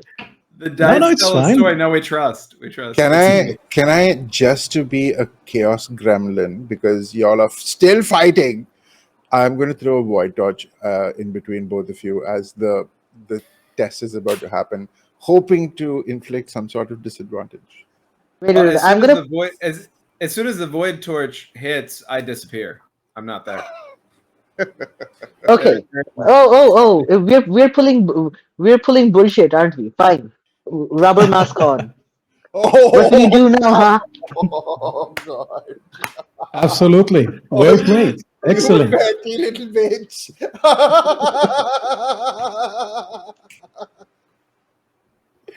So, okay, order of operations. I void torch on, void torch off as I come out through the shadows. Go to yoink. Your void torch hits. I'm gone. Mask is on. I mean, I actually still have not reappeared anywhere, but I guess. The Who is presence that? of Jack is exactly. What? Who are you? Who's this? You never told I us your am. name. I am anyone and everyone. You do not need to know my identity. What do we call you? Call me K. Okay. Are you also looking for the relic? Like Yes. we are? Yes. What Just have you as you- found? Which is your relic? There is only one relic, isn't there? And I imagine the relic to be that thing. And he points to the sentinel. What has the Sentinel been doing after that? You deactivated it. You deactivated it. So You it's- eased its pain, and now it's harmoniously powered down. It's not tethered to the altar anymore. And it thank you for not being like the last of your kind that visited this room. I do not know exactly what he means by that, but did Kismiski tell us this I about think it no, all not projected yet. into our minds, right? Okay. No, it was only to Kimisli. Oh, okay. Well, But like she was saying all of that out loud. Mm. She was saying all of that out loud, like just towards the slowly and harmoniously powering down Sentinel. Very well then. Would it be okay? So I have an interesting pitch. It's okay if it doesn't apply. Given how that all went down, while you all are having this conversation, Chap would not recognize who this person is, except for in the context of what they now remember the 2 times they came across them. But this person is still holding the brain, right? I would like to honor the role we already had, because I think that's fair and it's a nat 20 and that's awesome. Where Chuck comes out of the shadows, going after the brain, barely misses it, comes back around, and then here's where a question comes in, because especially since this is PvP, I don't want to do anything that feels like unsporting. I have 4 omens. We haven't used any of them yet. One of the things I can do with it, if it applies here in Kokotona, is re-roll a dice roll, either your own or someone else's. Is this an omen moment? Shit. It can be. Oh. If everyone agree with that. Are you okay with that, Shen? Yes, absolutely. I'm up for anything that's dramatic or anything that serves the narrative. 100%. Let's go. Let's go. So as in bullet time, really, as Chuck is almost missing holding onto the brain, this is the most important thing to Chuck of this entire excursion. They do not care about any of you nearly as much as this brain. They don't care about themselves nearly as much as this brain. And they invoke an omen to force Shen's character to re-roll. The moment that you invoke this summon is also the moment that you finally notice something completely out of place in this room. A turkey vulture. Alive and well, perched on a corner. Oh. Okay, I rerolled and I got an 11.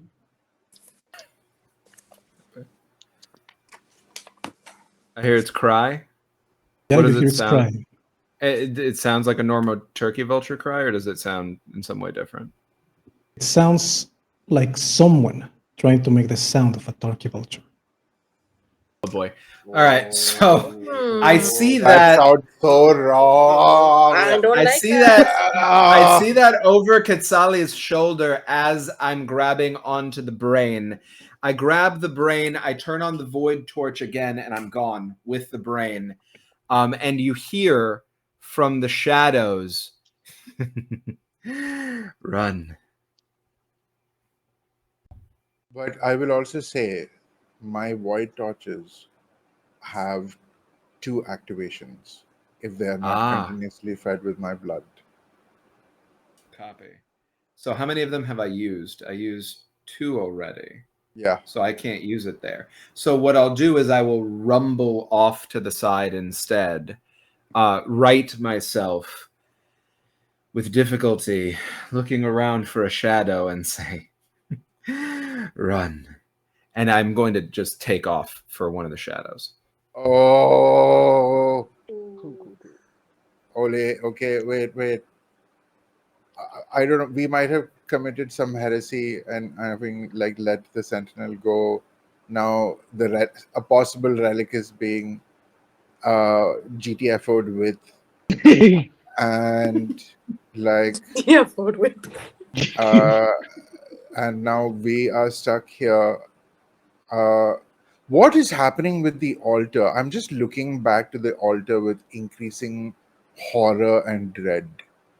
I think, yeah, that's what Kismetli would be doing in that moment. So, the words of the sentry keep echoing in your head. Why was it tethered to the altar? Why was the technology so different? Why did the hum sound wrong? And why exactly did it tell you that you were not like the others of your kind? Was it referring to living beings? Was it referring to humans, flesh bearers? Or could it possibly be referring specifically to a member of the Teposoa like you?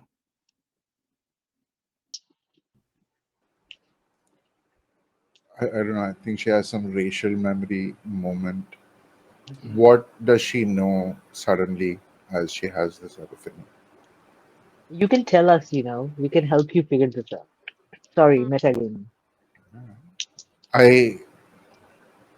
I think she'd just kind of go to her knees again and just, everything's fracturing.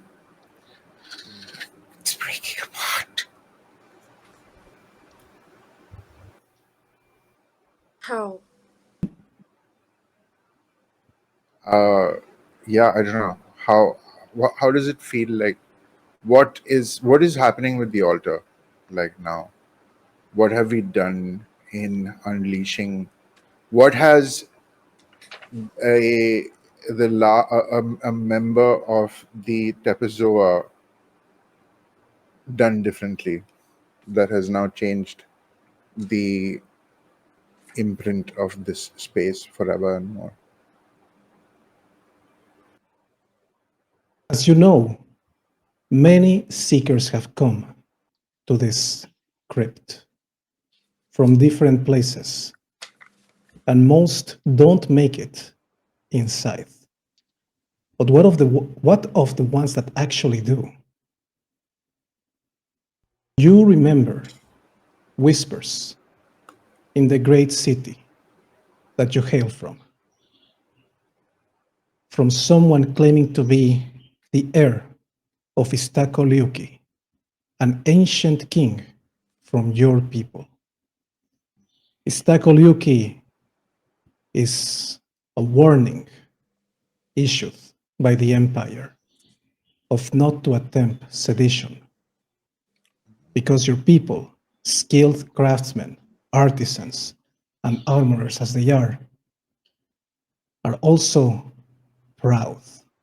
And Istakoliuki has the crime to forget that he himself must be a servant to the empire. So, when he refused to share the secret of craftsmanship with the seat of the Teotekah Empire, he was flayed alive and put on display nearby the crater of your volcano as he was cooked alive. The heir of Istakoliuki, as he calls himself, promise to right this wrong, promise revenge on the Teotekah Empire. And perhaps the visions that have seeped into all of your nightmares seeped into his too.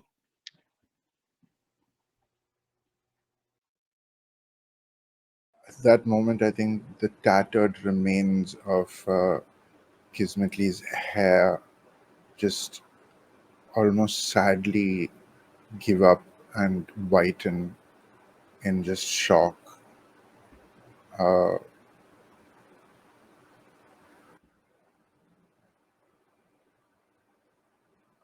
I do not know what I've done. I do not know if it was good or bad.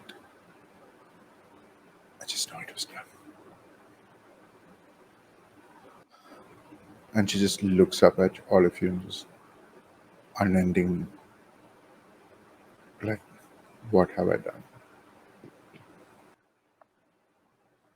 I don't know.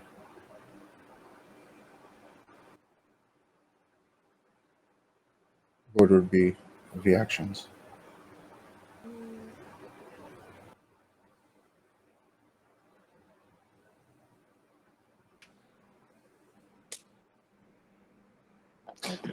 Is there any difference at all from the altar?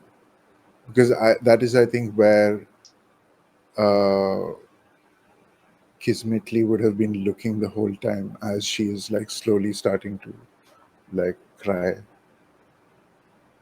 The altar appears to be inert. There hasn't been any more movement or mechanisms besides the one that popped open, revealing the brain shard. And I don't know, is it like slowly as we have been standing here coming into the aftermath, has every sound in the dungeon stopped and it's actually just dead silence? There are hummings coming still. Okay. And you remember how wrong they sounded coming from the sentry. These are even worse. These feel even more wrong, even more tainted, more corrupted. And they are coming from an airtight door at the north side of this room. The same airtight door is marked by blood stains leading all the way to it.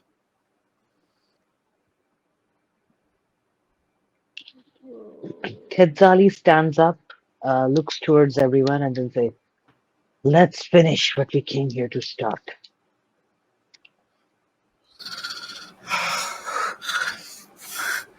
She would slowly kind of almost straitjacket, like, catch herself and just shakily get up and start walking in that direction. Like bracing herself against some kind of wind that none of you seem to feel. Quetzali will kind of like, hold her up, and he'll also move towards the same door. Now we cut back to Czech, who is at this point in the previous room. You look back, trying to find if the turkey vulture is still with the others. Yes. And you don't see it anymore. And the moment that you look ahead as to where you were running, it appears again, and it knocks you. So-called a savior, are you not? Let me through. You do not need to keep me here. There are others here. I have left them in the other room. Let me through. Let me and this little one out. You are free to leave, but the one we took from you is still around. I place the brain in the basket that I carry with me. Fasten it with a bit more stillness than I showed the others when they were around. And I walk right up to the turkey vulture. How tall is it compared to me? It's about 3/4 of your size. Shambling over, I get down on one knee and I put my face up to its face. You wouldn't lie to me again, would you? We never lie. All of our truths are just not what you expect. So devilishly tricksy, and I reach out with my skeletal hand for its throat. You grab onto it, and immediately the illusion is dispelled. And what you see is no longer a turkey vulture, but the severed torso of a woman. And she's grasping for air as you hold it. This is Just the the- Tlawelcuchi, Copy. Just the torso? just the torso. Okay. I grab up the torso in this hand, and with whatever strength I can muster, I turn around and I hobble back to the other room where the others are, holding this creature out in front of me so that I can display it in its true form to the other three. As you hold it, you notice that you can no longer feel the comfort of your shadows because the body glows and illuminates all around you. Pushing through the terror that I feel without the embrace of the moon, I grab with my fleshy bits onto the bottom of this torso and I say, "You will not get away until you show me the way." And I carry them directly back to the group. Ali would see Chuck approach with whatever they're holding and kind of like take like a apprehensive stance of like, what is that? What did you do? This here is a tricky little creature. You can see how it wants you to see it when I let it go. And I toss it onto the floor in front of us. Show them. It bounces a little bit on the floor. First bounce, she looks like a skeletal wraith. Next bounce, it looks like a turkey vulture. Last bounce, it's the torso of the woman. Just the upper half of her body, completely naked. What is Just that arms thing? and her head. This thing and the others here stole a soul that I am here to rescue. It says that the little one I took from you before At this is point, not. Kedzali kind of like stiffens, bristles, and kind of holds on to his obsidian knife and says, "The thing that you took from me, go on." The thing that I took from you, Quetzali, is a seed of my people. We are of the frozen flesh. We, the Koyosiwa, are born from the seeds that I hold one of now. You are not right to carry a little one of ours. But I have no problem with you beyond that, unless you make one, in which case we can have a good time. Well, But this one... Sorry, go ahead. Well, if it's truly the seed of your ancestry, I have no trouble giving it up to you. You should have told me first instead. I thought this was the soul that they stole. This one, pointing with a skeletal hand, with accusation in my eyes. This one here taunted me, warned me perhaps, wanting to have me go further into this abyss. They claim the one I seek is further in, and that their compatriots hold They're it. lying. They're deceiving you.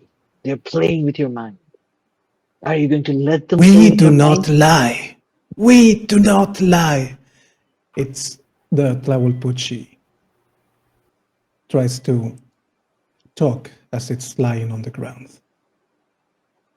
The Tualpuchi, in my experience, enjoys tricking without lies. Half-truths then? Truths of a Yes, mission? yes, Should we yes. follow it? I have only kept from killing it where it lays, because it may help us find what I seek. And Well then, perhaps, in finding what I seek, we can find what you want too. I want nothing. I think there's a gasp coming from There's behind nothing that I want.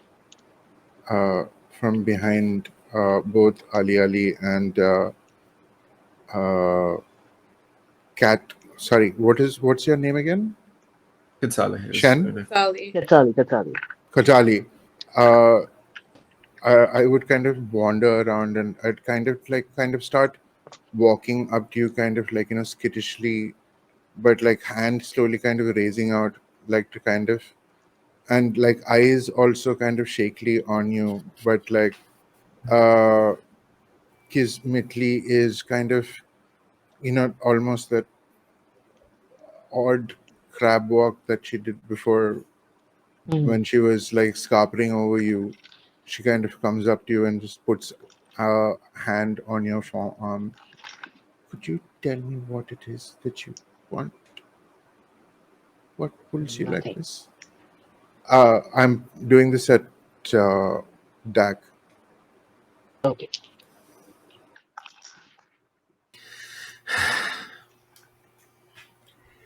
I told you earlier that I want to find the true thief of Naktokatl's flesh.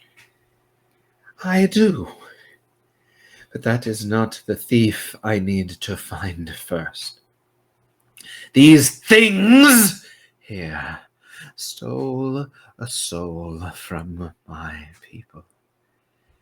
And I come in again and again, dealing with the muck and suffering of this place to bear them back out. That is what I need. I believe you may have gotten what you need with your friend's healing. Am I as right?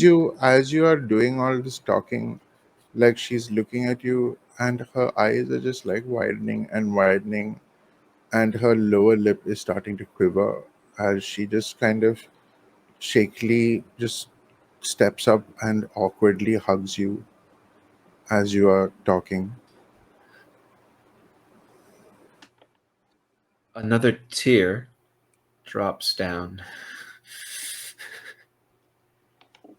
and the skeletal hand pulls around the back of your neck and holds you in a way that might feel like a threat at first, then loosens into an embrace.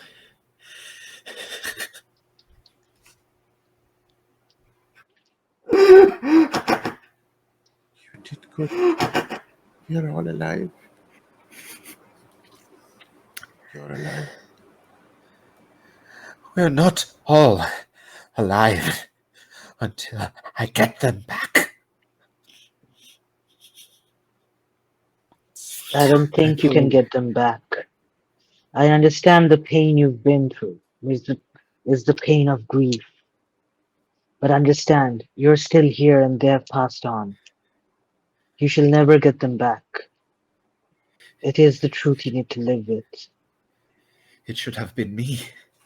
It should have been me. It should have been me. I can't No. just leave them. Can Katsali go and like smack him on the face? Smack Chuck in the face. I would Can I say like, so. Yeah, I mean, above table, go for it. okay. So Quetzali kind of reaches up and kind of like smacks Chuck on the side of his face, not to hurt, very gently. And it says,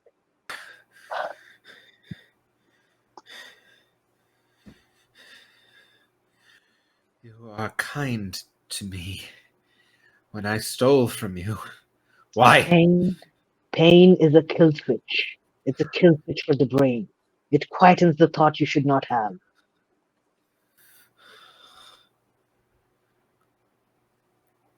I understand. If this Understand Pucci-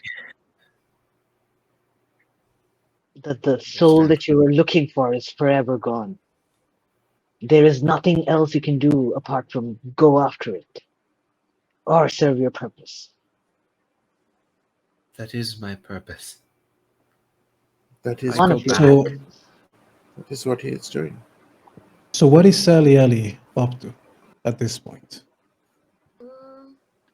Ali Ali is taking everything in, and in their mind, they know that like losing people is a natural part of, you know, life, and if someone has, you know, discarded their mortal coil, it is technically a valiant thing, but does not bring it up because they know how to read a room. And instead,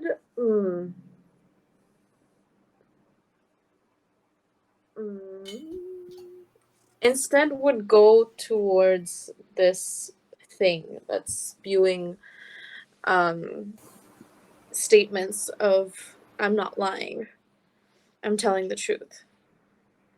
As a following stalker, this is not the first Pucci that you have encountered, yes. And you do know that they take great pleasure in trickery, deceit, and other such forms of this lying without actually lying.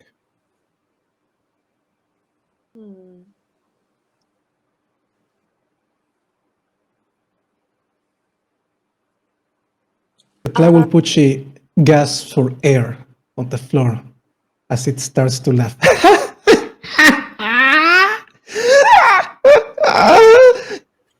The one you seek cannot move on. The one you seek, you cannot gain back. And yet, the one you seek is right here. Do not listen. It only means to instigate. It's madness. It's speaking thoughts that you should not allow it in your mind. Ali Ali is gonna look down at it and ask, how can we get out of here safely? Since you know so much. Staying on point. So, The Pucci looks back at Ali Ali and says, "What's in it for me? And I am asking this for myself, not for the flock. What's in it for me?"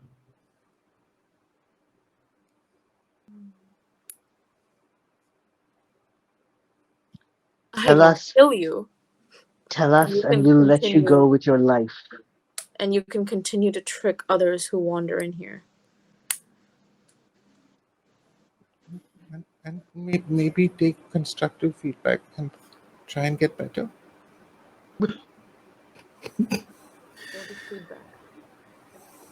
If you wandering over now, steadied by that slap, if you do not tell my new friend what they want to know, I will make it hurt for as long as possible until I let you die.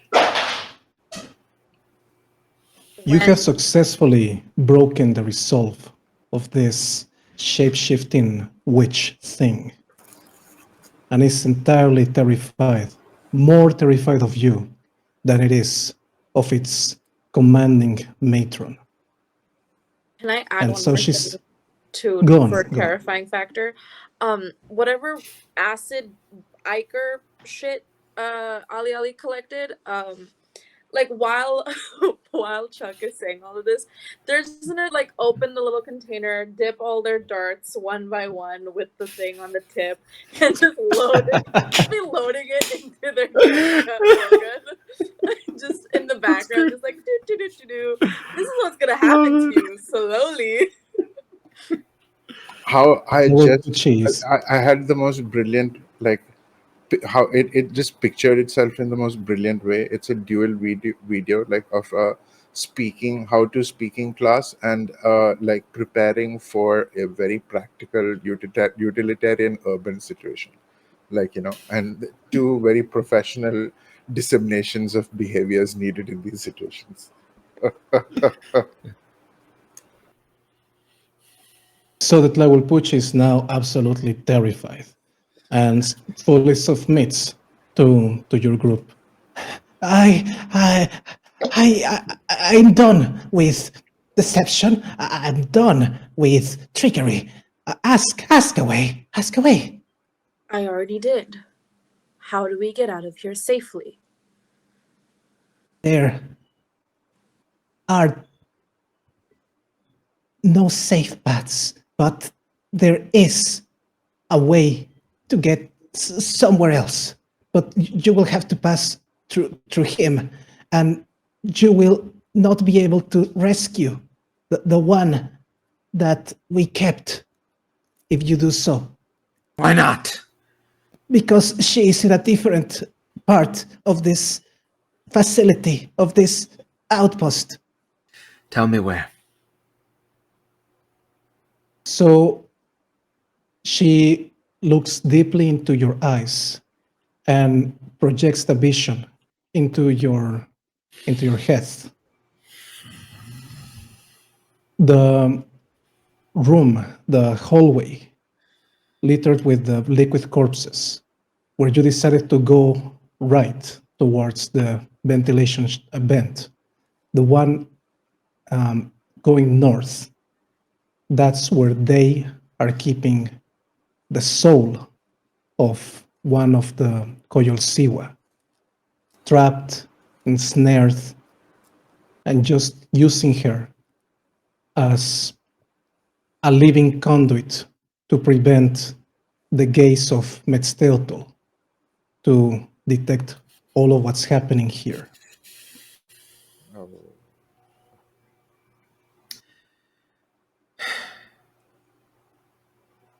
They have my comrade back in a room to the side from whence we came, using them as a battery for blocking the view of my god. You all are welcome to do as you wish. I will not be leaving without entering that room, and I will only leave it with my comrade, or not at all. You realize what that means, do you?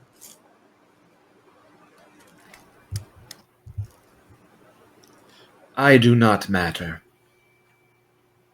I don't. I never did. I never mattered. But if I can bring them back out and give my God their gaze upon this wretched place, so that they may do as they will,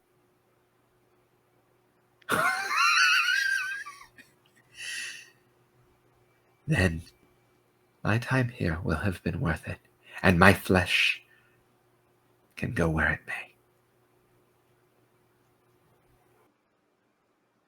I'll come with you.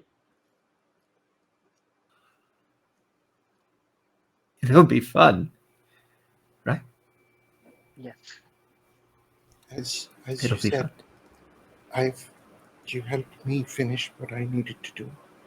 I think it's only right that I return that aid. I walk over to you and I just, my skeletal hand on your shoulder, put my head to your head. Thank you. Thank you. Her eyes are like not the massive swirling sclera there were. They're now becoming smaller and more normal. Ali would still ask for the way out.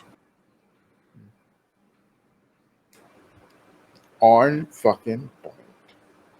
Love it. That is dope. The way out is revealed then by a different vision, this time one that is revealed to Ali.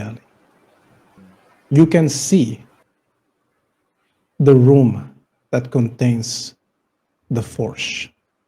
The forge that you have heard whispers about. Sorry? Sorry, the what? Forge. Forest. Forge. Forge. With a G. Like Like a forge? Got it. You can see the forge that has been whispered about. And you can see the one operating the forge. You do not recognize this person. But same as you recognize the elder as Koyol Siwa, you recognize this person as Teposoa.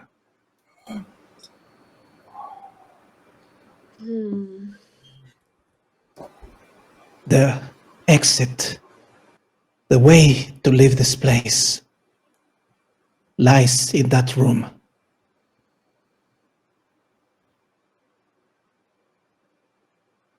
Chuck, what did you say about changing our destinies the same way they're forged? Yes. Yes. Destiny can be rewoven with its forge.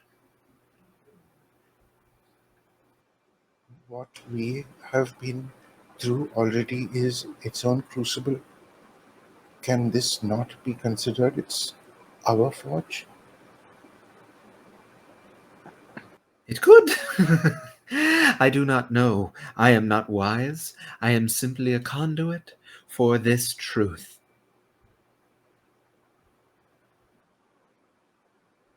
Does the vision show where this room is at? It shows you the general location of this room. You know that it's at the northernmost point of the facility. You do not know exactly how to get there, but you do know it's north. And this place, that the cobweb place, is Back. we went east. We'd have to retrace most of our steps and go west, I think, or something. We went east That and is then we right. went east again. Right? Right. Right. Yes. Yes, we did. We went east. And we went east again. So we're gonna have to go that way anyway. Yeah, okay, cool. Okay. Ali looks back at the others and says, Yeah. I think we can kill two birds with two birds with one stone. The Tlawelpuchi immediately jumps up. No, don't kill birds! Don't kill birds! No! With the fleshy hand, grab onto the Talpuchi and pull them toward me and say, "You're very lucky that we follow our word. Will you be Yes. coming with us? Yes, to I visit am the your luckiest. friends?" I am the luckiest. I am so grateful. Yes, of course. What will you do when your matron finds out what you've told us? Oh. Are they? Hide and hopefully be invisible. We can help you with that. Maybe we can help you leave here. Help us when we are done with my business, find our way out. I We will help you think be free. I think Kismetli would sidle up to Ali and go, "Is this what you mean by turning the tide?" Yes. And Ali turns to Chuck and says, I'm fairly certain I know how to get out. But So we don't need this one then. we'll let them go for now. Let's get your compatriot.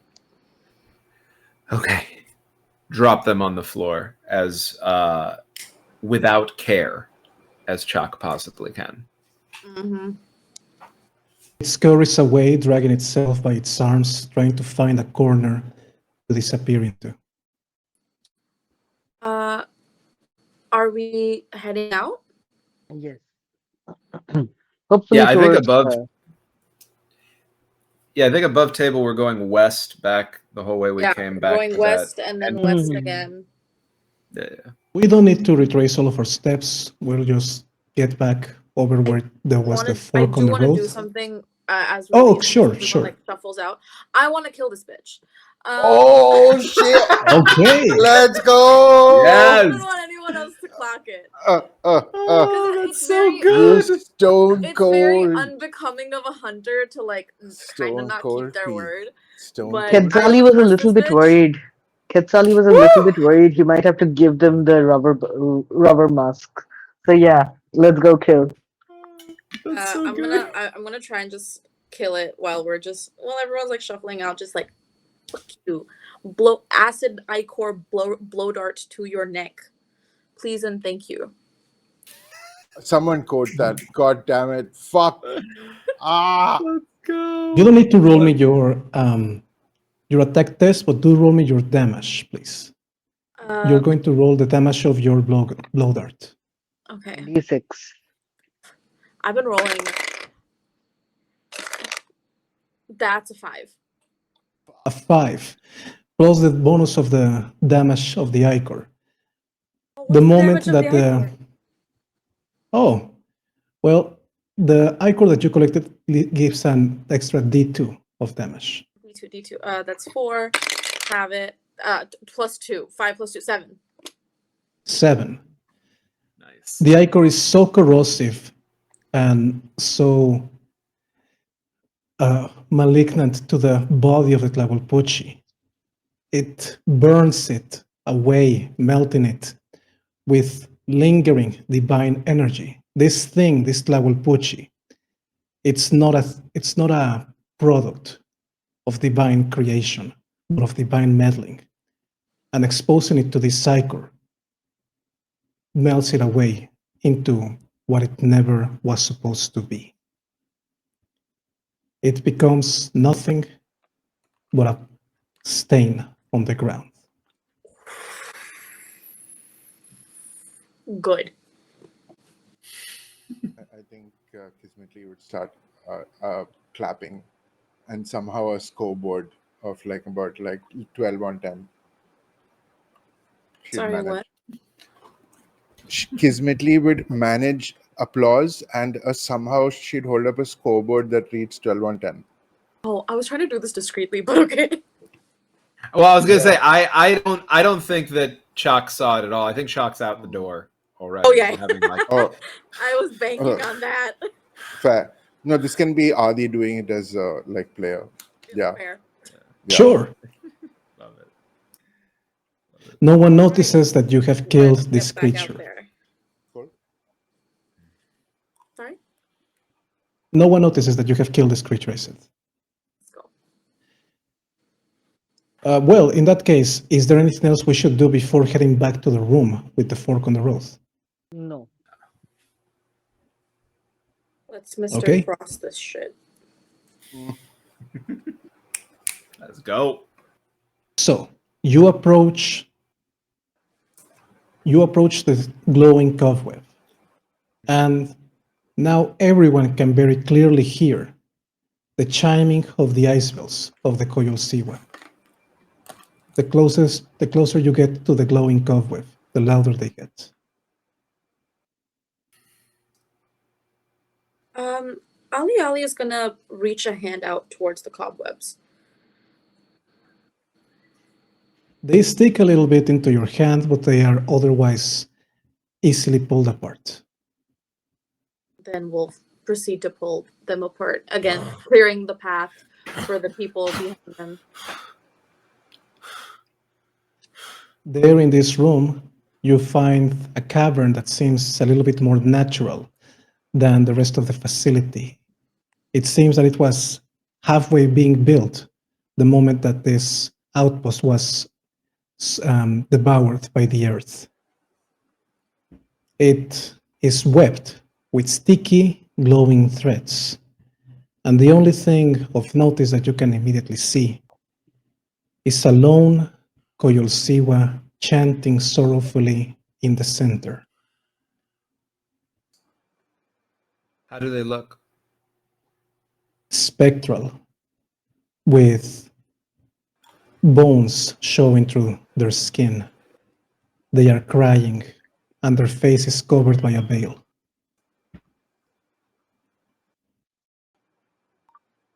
Chuck looks over to see if a void torch may still be available.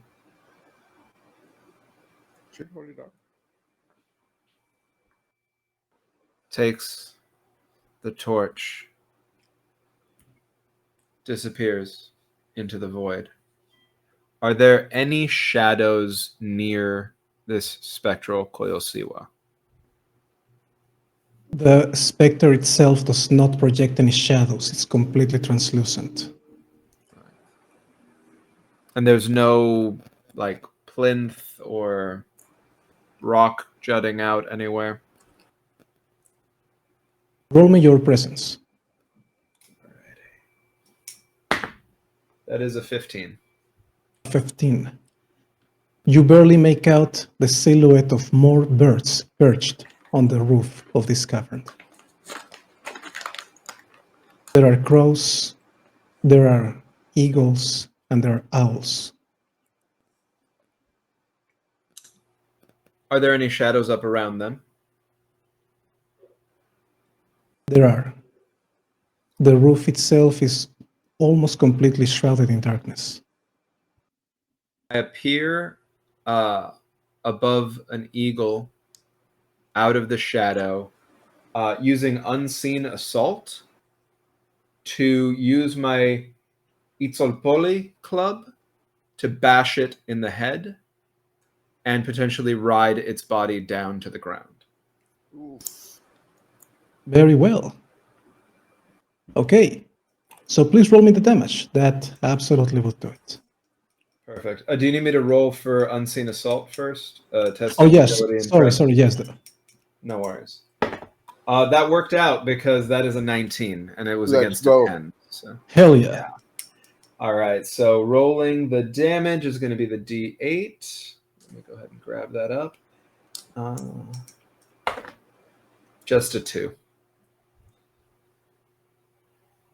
That's the damage, 2. 2.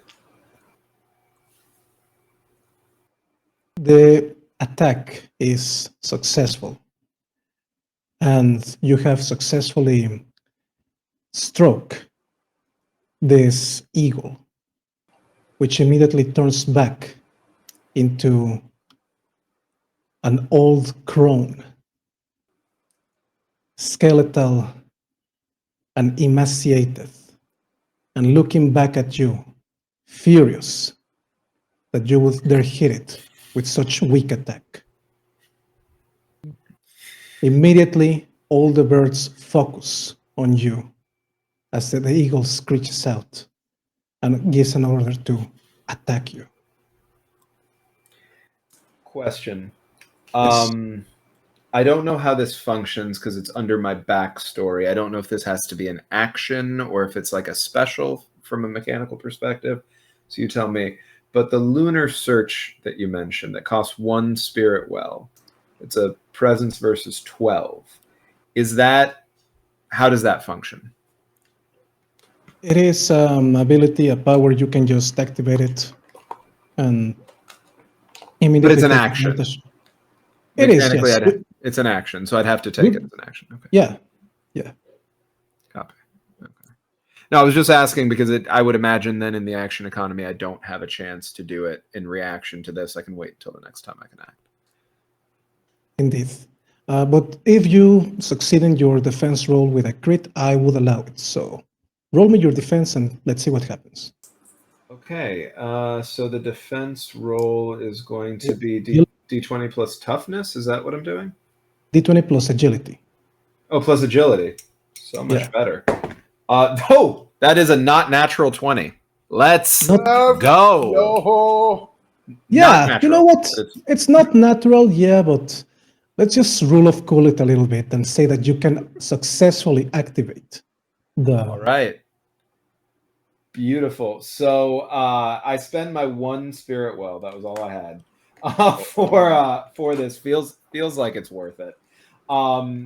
To activate this lunar search, which gives me a +2 on attack and defense rolls for the next D6 rounds. Let's see how many rounds I got. 1 round. But you know what? It's okay. That's better than 0 rounds. I'll take it. Can I burn one of my spirit Omen. well? Wait. Can I burn Omen, one of my spirit well to contribute to that? You cannot, but let's use the omen, yeah. I can omen. I'll omen to reroll. I'm down to 2 of my 4 omens for the day, and that's a 5. 5 rounds. There we go. Excellent. All right. So now everyone is in combat. There are a total of 4 birds, 1 eagle, 2 owls, and 1 raven. 1 crow, sorry, not raven, crow. What do you do? Okay, so Everyone, please roll your initiative. Yeah. Agility plus D6. 4. mine is 8. Okay.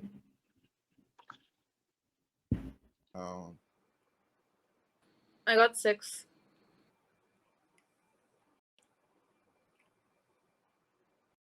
Sorry, Adi, did you say what you rolled? I couldn't hear.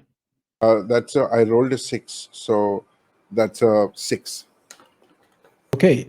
Now the person with the highest initiative is Quetzali. So what would you like to do, Shen? Okay, so Quetzali has a special ability called Living Offering where he can reduce his HP. And I was not able to fully write it down. But basically, he gets like 5 different effects. One includes advantage and as his allies heal, and he can also conjure an illusion of flayed skin to terrify the enemy. So he's gonna try that. GM, could you please read that out for me again? Flayed Phantasm or Living Offering? Flayed Phantasm. So you will spend 1 spirit well and then test your presence against 8. Okay. You will conjure an illusion of flayed skin that will terrify and disorient your enemies. Okay, I'll do that. Okay. I'll use 1 spirit well. Okay, so spirit well is now 5. Okay, so testing presence, right? Okay, testing presence. Yeah, and you have to roll above an 8. So that is 10 plus 2, 12. Excellent. So would you like to describe the action? Yes. So,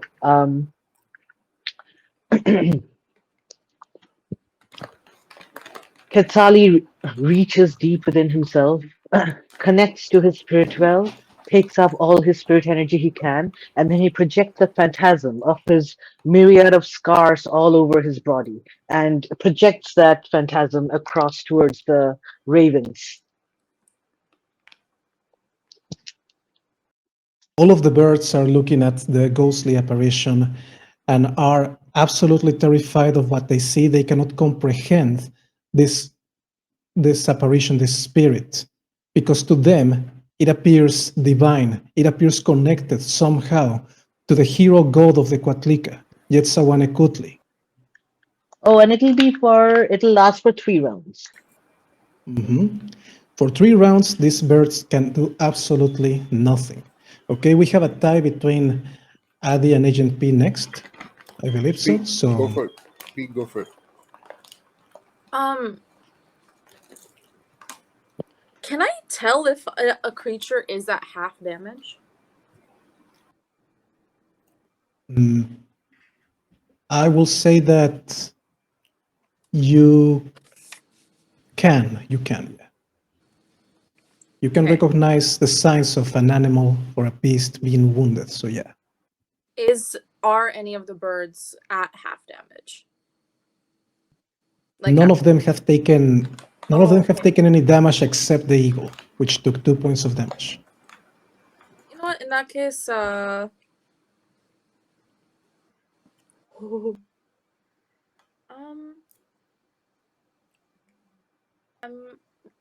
gonna assume I still have a bit of the ichor left.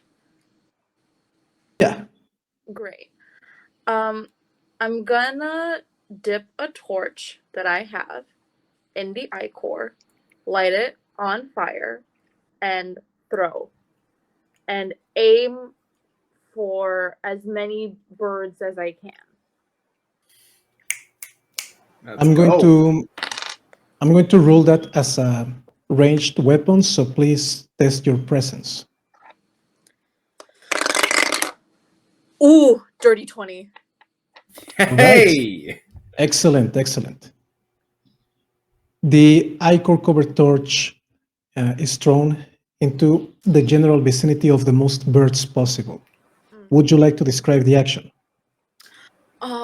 You see Ali just like take the torch and almost like in a boomerang fashion, just like throw it almost horizontally, so it can like get like 2 things at once, or at least torch 2 or more in like a circular this thing. And how many do I get? How many can I damage in that sense? And I'm hoping like the acid also, like if not the fire, at least the acid. Let's rule the torch as a D4. Let's rule the fire as a D2, and the acid we already agreed on at D2. So it's D4 plus D2 plus D2. Okay. 4 plus 2, 6 plus 1, 7. 7 total. All right. So the ravens, the raven, crows. Sorry, I don't know why I keep saying raven. Is immediately set ablaze and dies. Good. The owl takes a lot of damage and reverts back to its human form. Its legs were waiting on the floor. So it's not just a torso, but what you see is a sorcerer just glowing on the floor, bloodied and burnt, but still alive.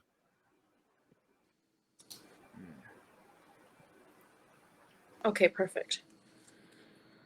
I think Now, is that like I think that's it for me for now. That is it, yeah.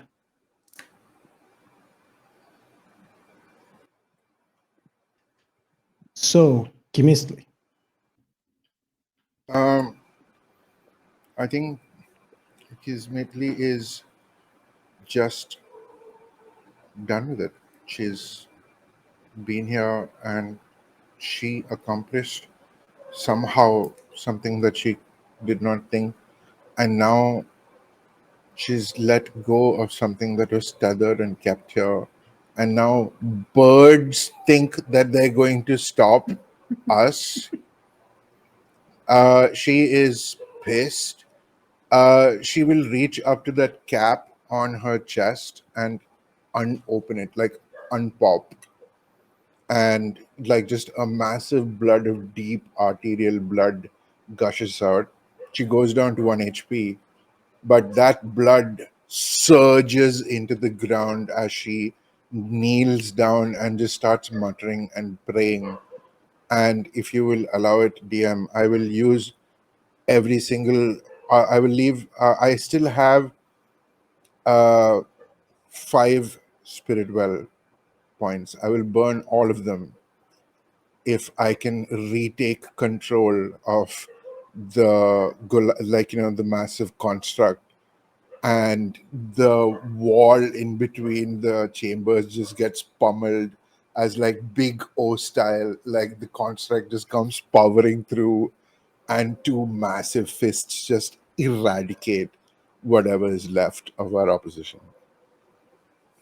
You hear one distant crash, then another, then another, and then another, and suddenly it's right here. The Olymeka sentry is right in front of you.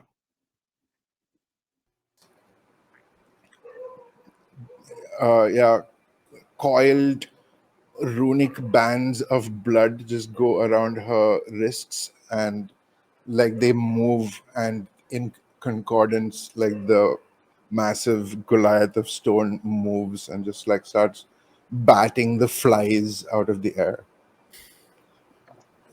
Okay.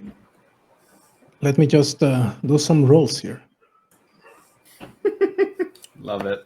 Love to see it.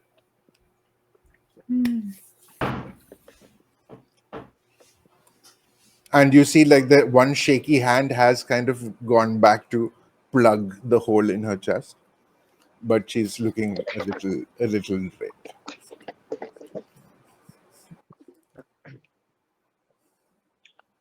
We ain't got no time for this, bro.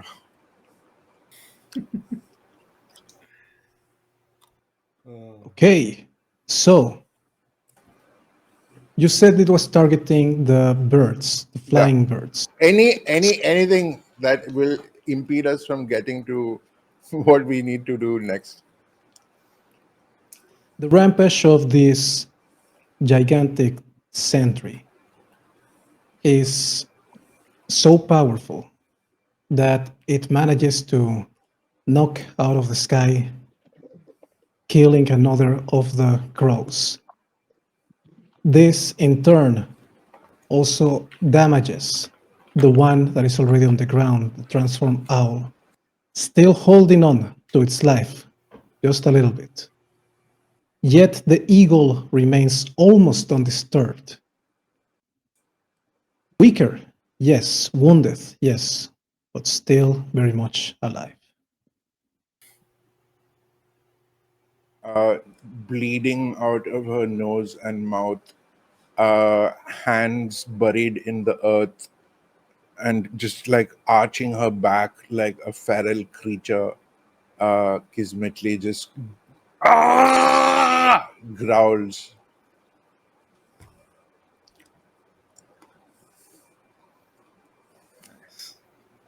And that would be Danny's turn. Is there any dirt around me? There isn't, but there is some rocks that are ground around. I think if this doesn't take the action, if this is mostly flavor, we'll take Itzolpoli and smash and grind those rocks into something akin to dirt to put into their hand.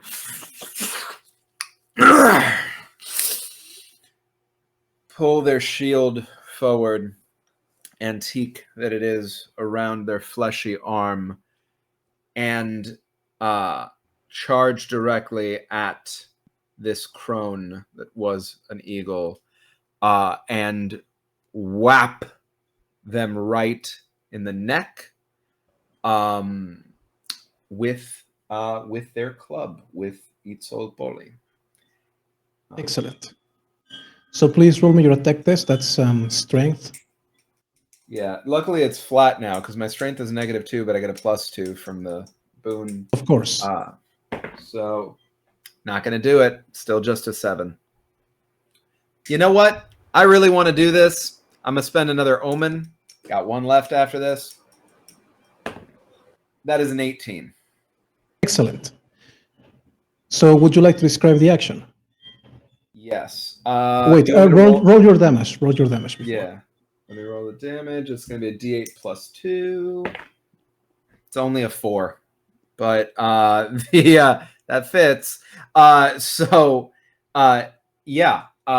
Just hobbling up over there, shambling. Not the best form that any of you have ever seen someone swing a club with, but absolute commitment to the ferocity. A little bit of an awkward angle at which they hit, didn't connect as fully as it could have, glanced a bit off, but did make some contact. Detla will put she reels back and can no longer maintain any kind of form that isn't human. So she reaches for her legs on the ground and hurries back to the sorcerer that is almost death next to her. They both look at you and they say, "Nothing but dogs of the Empire, you lot."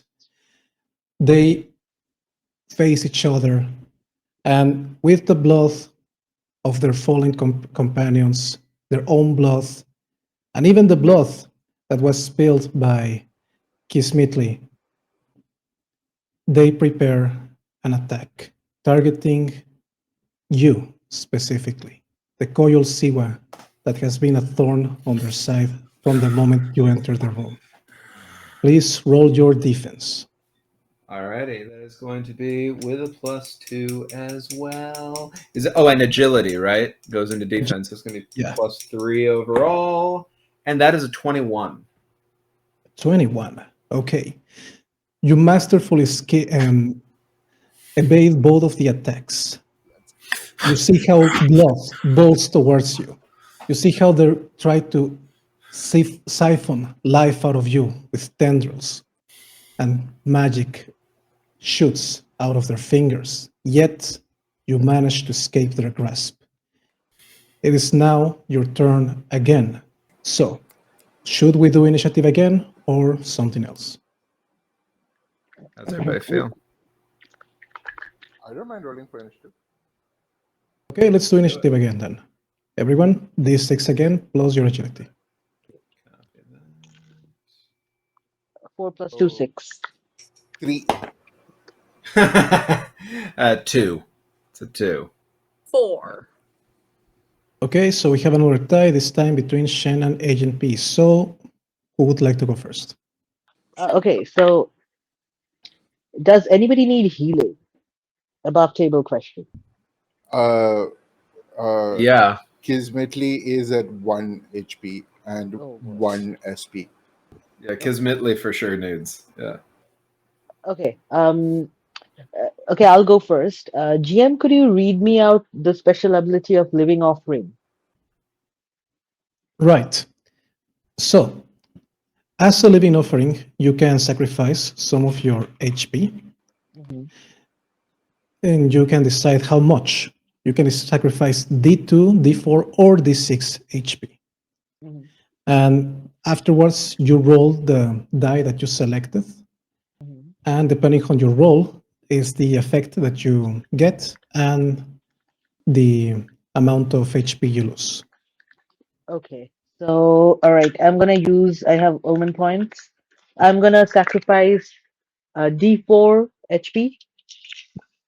That's a 2. So my HP is 4. Well, that works out perfectly because ally heals plus D4 HP immediately. Nice. Okay. My turn is done. How much do I heal up by? Sorry?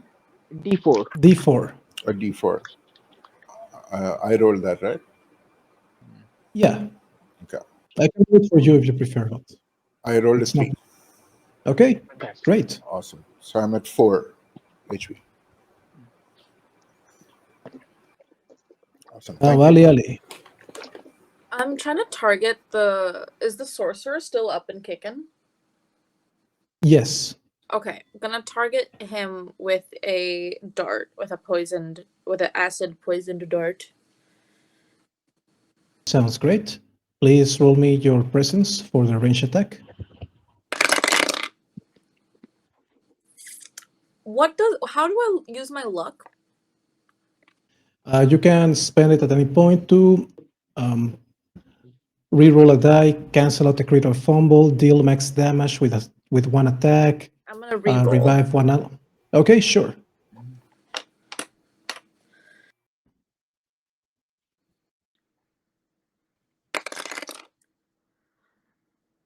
That wasn't that. Can I only use one and then reroll once and then not use another one? There is no rule against it. Please. Okay, I'm using my the one other luck that I have. Please. Holy shit. Okay. Let's go. Nat 20. Let's go. All I right. mean, after 2 rerolls, calling it a nat 20 is a little bit, disingenuous, but sure, it's a nat 20. I need to tell you, I rolled a 4, and I was like, okay, let me reroll. I rolled a 5, and I was like, oh. Well, 4 times 5 is 20. There you go. Hey, let's go. Okay. That's amazing. Destiny can be rewoven with its forge. Yeah. Let's go. D6 damage? Yes. Mm-hmm. That's 5 plus the poison. 5 plus 2, 7 again. The sorcerer is hit by the blow dart in its neck, and as the poison and the impact work its way through its body, it falls onto its knees, gasps for air as its insides burn and twist, and it dies. Yeah. Get him. Get his ass. Mm-hmm. All right, so I forgot who's next. I rolled a 3. It's you. I rolled a 2. So I'd still have the giant stone entity still under my control, right? You do. So at this point, then Kismetli is in that JoJo pose, of on the ground with legs apart. So the same way that robot, the construct is doing things it was never designed to do, and is grinding in crazy places. But as Kismetli jumps and pounces, so does the robot, and it just targets whatever is left. If it needs to. How many people are left? What's the situation in front of us? There is only the crone left, no longer in eagle form, just on the ground as a human. I think it would just if you'd allow, the end of this encounter will be the construct dropping out of the air and just eliminating this bitch. I'll allow it. Describe the action for us. Her nosebleed builds as she continues that feral yell that she was doing at the end, and she pounces, as does the robot. And as the robot pounces in ways that it was never meant to move, internal structure starts breaking as it becomes this collection of shards that are then launched forward in the momentum of Kismetli's pounce, and those spears of granite just go and go. It's a forest of oblique stone fragments, and maybe there's a little bit of blood somewhere, but yeah. That, of course, eliminates the threat of this crone and the rest of the Tlahuelpuchi from the dungeon. Metzteotl sees all. With that, shambles over to their compatriot, putting their face up close to the face, the spectral visage of this fellow traveler. Does Chuck recognize them? I will say yes. Who are they to This, Chuck? this Koyolsiwa, this soul that was ensnared by the Tlahuelpuchi, is immediately recognizable to you as the daughter of the elder that was waiting by the entrance. The main reason why she insisted on you joining each and every one of the group of seekers that came inside.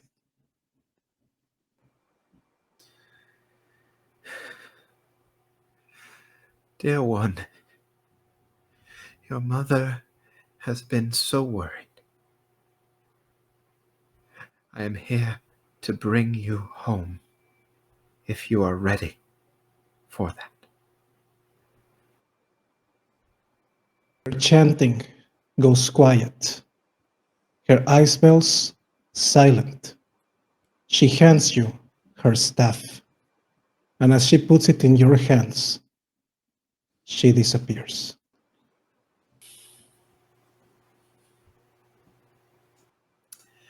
Down to my knees, staff above my head, I focus my whole being on the moon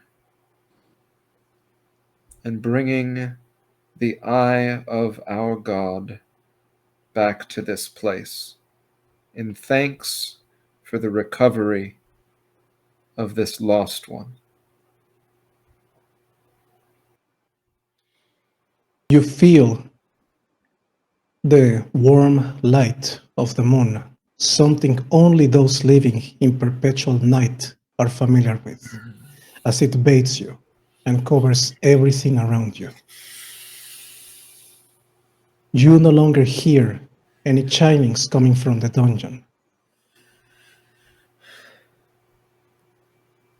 Thank you for the quiet. Yet, Back up. yet, he smithly still hears the wrong hummings from the northernmost point, where the supposed way out is.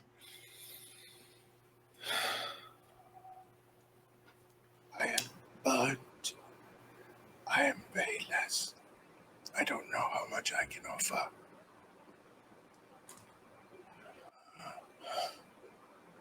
But there is discordance ahead of us. If nothing else, we deserve to get out of here. Using the staff. Sorry, go ahead. Deserve. Collect your strength back. We shall step out of here. We shall walk into the light. That way, GM, is there a way for us to recover SP?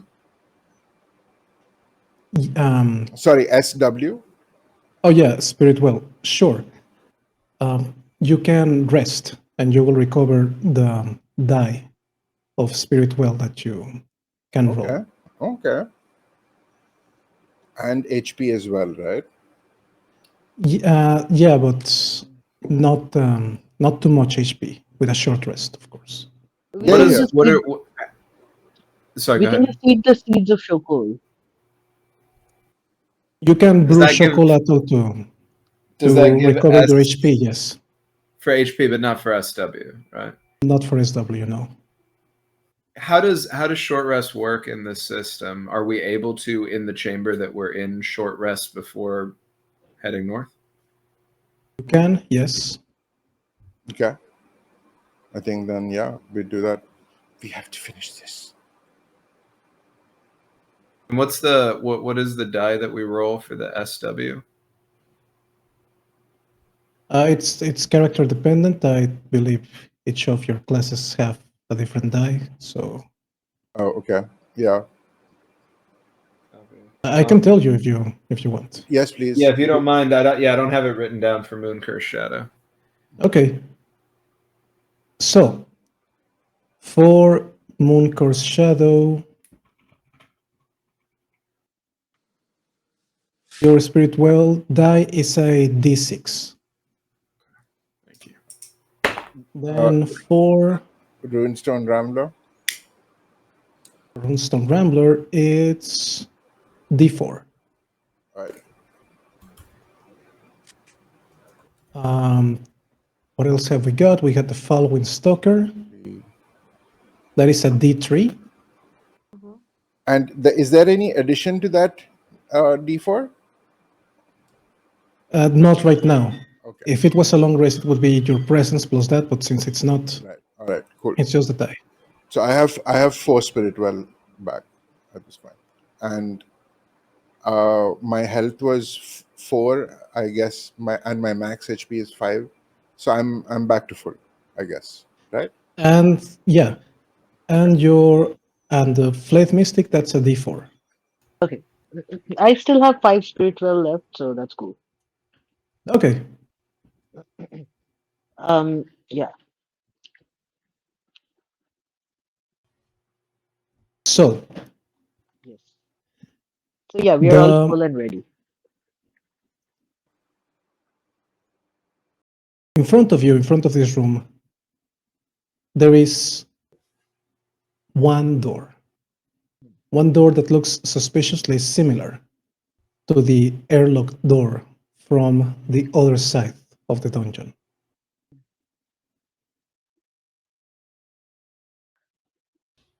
We'll Kedzali will walk towards it. Kedzali will check to see, put his ears up to the door. If you can hear something from the other side, if that humming is still present, or any sign of danger possibly, and then he'll try to open the door. There is humming, of course. You can open the door without any particular issues. Okay. And the moment you do so, you observe a Teposoa man with armor grafted directly into its skin. Operating the forge, he pays not much attention to you, other than the fact that you are not the Tlahuelpuchi. Because immediately he reaches for a flute that is fused into its armor and blows into it, and blows again, and blows again. He's expectant, as if something were to happen, yet he realizes that no one, nothing is coming. What do you do? Okay. Yeah, Sorry, you So go I ahead. just Go ahead. go, please. No, No, you go. No, you go ahead. We're all very polite here. Just was going to, using the staff of the lost daughter as a walking stick, shamble over near this person, look presumably up at them. They sound like they're relatively large. Is that accurate? Yes. Say, the birds are all dead. It's just you and us now. And what is your query with me? I have what I need. It is my friends to whom you need to answer. I step out of the way for each of you. I don't know about the others, but I would like to be shown out. Is that all you desire, Yaota? Yes. What about you? Referring to the Teposoa person. You are of my kin. You are of my tribe. Are you here to help us with the cause? Uh, she would have immediately, as seeing this elder from her tribe, she would have gone down into the appropriate and like maybe more than appropriate form of like respect and greeting to an elder, and she would rise from that. Um, I have already accomplished something that I did not think I was built to. If you will have me, elder, then my arm and my heart and my blood are for the service.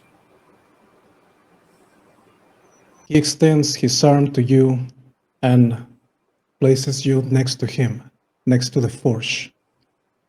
And finally, Quetzali, what do you do? She, Quetzali, sorry, go ahead. I disturbed her. Quetzali looks at the forge and then says, been plagued by a curse for as long as I've lived. The pain reduces the curse a little bit, but not all. Is there any way? I was told that the answer might lie here.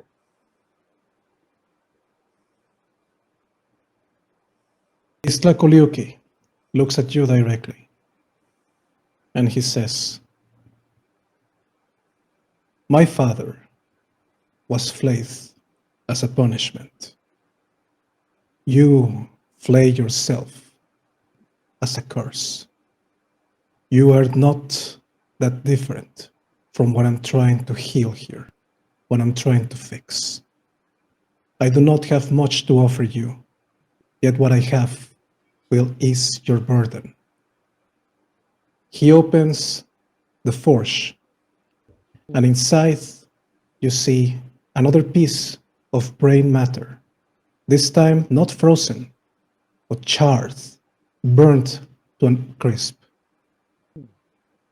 He breaks a little bit of it and says, I cannot afford to offer you much, because I need an army if I am to take down our oppressors. But you may have this piece. Eat it, and you will grow strong like my flesh, like the teposoa. He look at the piece of brain, and then he'll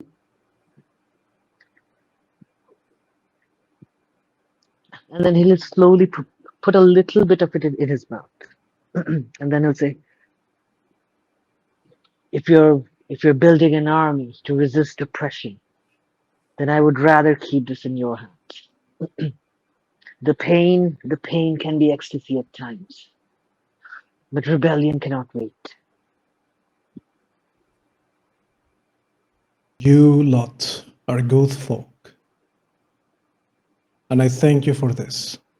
Perhaps in a different circumstance, we would have been allies, and I wouldn't have been forced to seek an allyship with foul creatures of the night.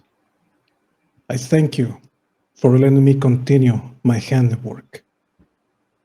He leaves the forge for a moment and goes back to a door. The moment he opens the door, there is nothing but a deep black void. He looks back at you and says,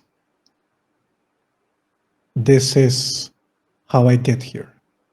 This is how I continue my work.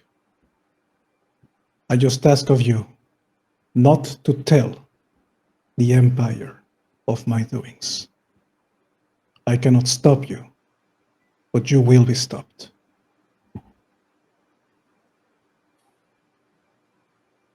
I think Kismetli would kind of look to them and smile, and I think she would go over to Ali and give him a little medal, and just say, if you press this into my panther's neck, she will serve you as she did me. I choose to stay here for a while. I will aid my master and learn a new purpose. Thank you. I hope you find what you're looking for here. Thank you for helping me find my path. And she will bow deeply to all of you and then give all of you a big hug. And then scarper over back to the elder. During the hug with Chuck will say just to you, if you need me, find a way to reach me. I'll always be happy to come back and help a friend. I'm glad I found one.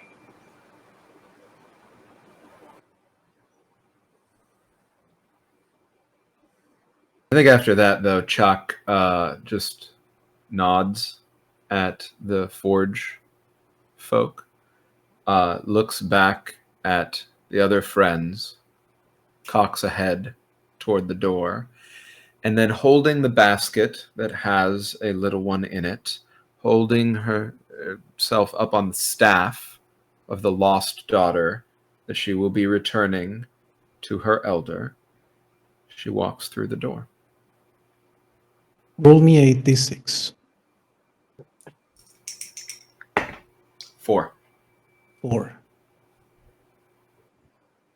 You step out and you are a little bit confused because you seem to be staring again at the flesh engine. And you are about to turn back and scream at the elder, but you realize that it's just a replica. You are at a completely different place with a machine that looks exactly the same. Are there any markers of like biome in the area? Anything that would indicate temperature shift or different kind of foliage?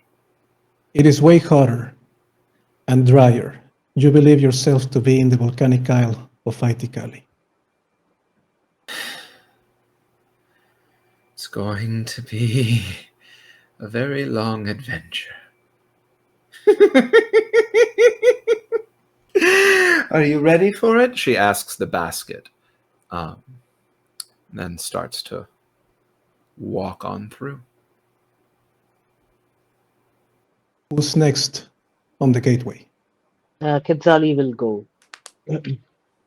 Roll a d6, please. 2. A 2. When you step out, you are in a place that you recognize as close to your home region, yet not in your home region. You are at the fringes of the great forest of Teotekah. More specifically, you are at an Itzcuintli settlement.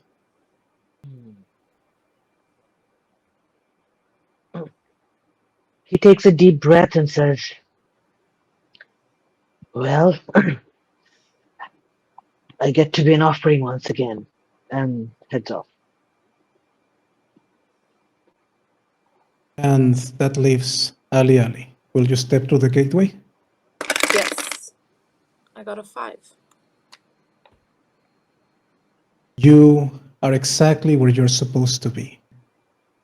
You are back home in Ixtlahuaco. Yet the location where you have spawned is not precisely your favorite of spots, but it's somewhere that you might find interest, Right. because you are at the holding cell for gladiators. Lovely. Love that. And so The flesh that once came together goes apart again. What will happen to this world? What will remain once Istlakoliuki finishes his purpose? Only time will tell.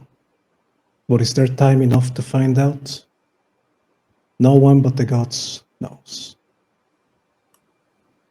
And before we finish this, each of you, please roll me a d20. Oh. Because your divine tampering has consequences. Oh, Let's see. yay. I am. Let's see how the dungeon has changed you. Holy fucking shit! That I is rolled a a 5. 7. Not That is a 20, 7, but I would like to know if I should be using my last omen on this. All of this are, nothing is mechanical, it's just roleplay stuff. I don't think I'll leave the 7. you would gain much by rerolling. That's fine. I got I like a the number 3. 7. Okay, so once more, let's go alphabetical. Adi, what did you roll? Not 20. Nat 20. Let's go. Let's go. As you step next to the elder, you feel a strange revelation coming from your god and the god of the Olimeka. Because your final breath will unleash a scream that once again will crack stone and wake the Lord of Troglodytes.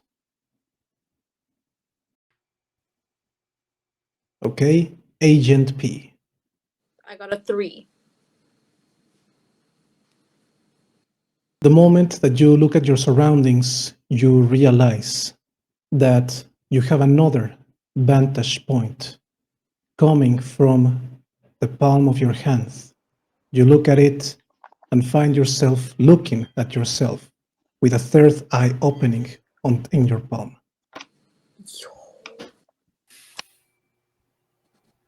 What the Danny, 7. you have your purpose. You are to return the staff of the lost daughter to your elder. Yet, somehow, you don't remember who you are. Your childhood has been erased, replaced only by Olimeka creation myths that you believe yourself to be personal memories.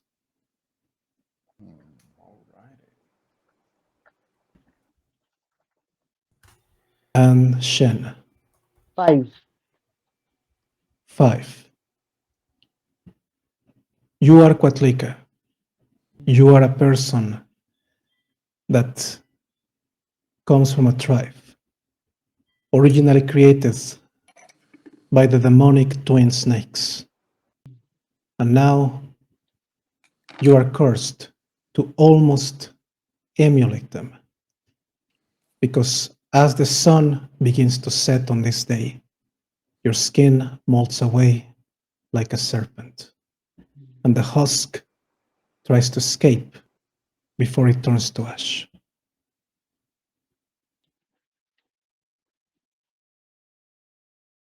And that is Kokotona. Mm-hmm. Yes, it was. Hot damn. Yeah. That was amazing. What a fire fucking system. Jesus. Like, That was I amazing. just, so good.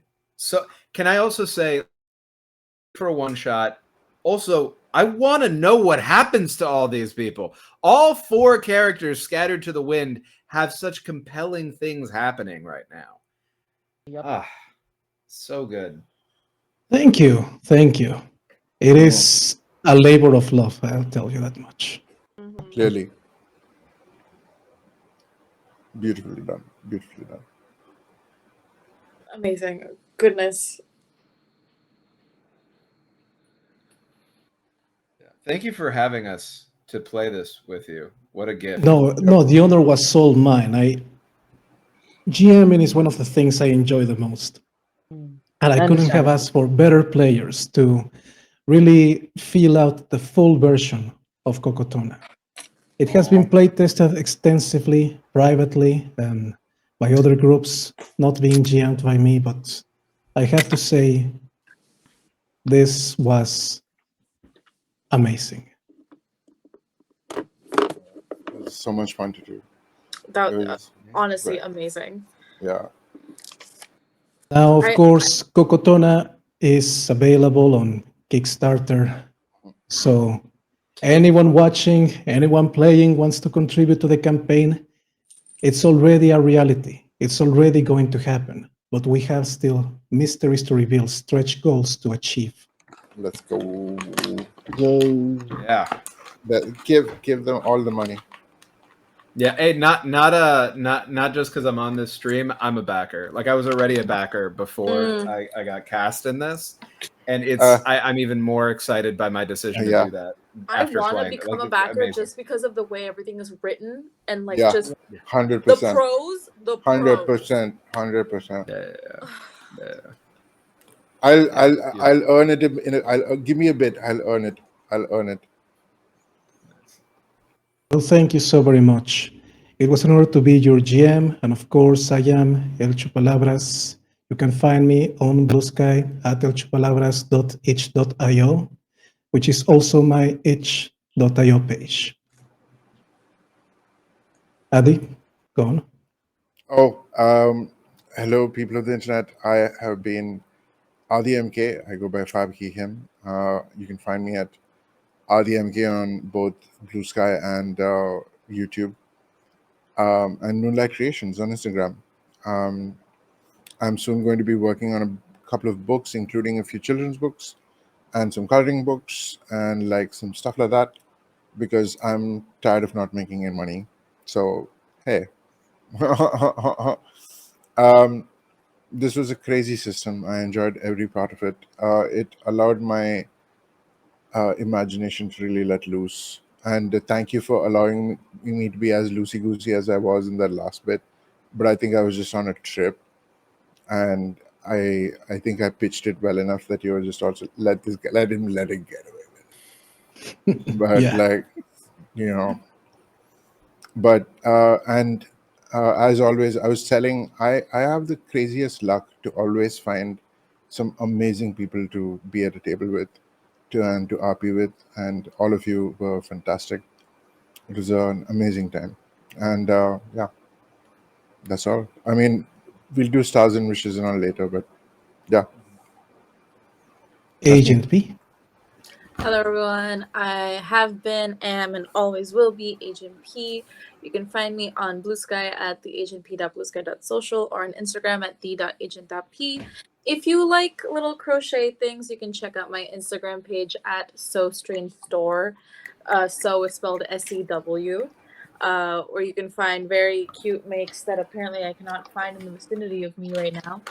But go check it out. Again, lovely game. Definitely, I probably will run this myself. I just might. Hell yeah. Yeah, absolutely. I'm gonna spend a good long while reading and delving and going down all the rabbit holes that I want to go down and run it. But again, thank you so much for running the game. Thank you to everyone who's played. Wonderful energy all around the table. 12 on 10 would do again. Hell yeah. Danny. Hey everybody, Danny R. Mendoza, everywhere on the internet. Blue Sky's cool. I'm so beside myself with how wonderful this experience was that it's hard to do plugs at the moment. But I think this is going to be seen first on Halloween of 2025. So with that in mind, I'm a regular cast member over at Streaming Rainbow. They're kind enough to have me around.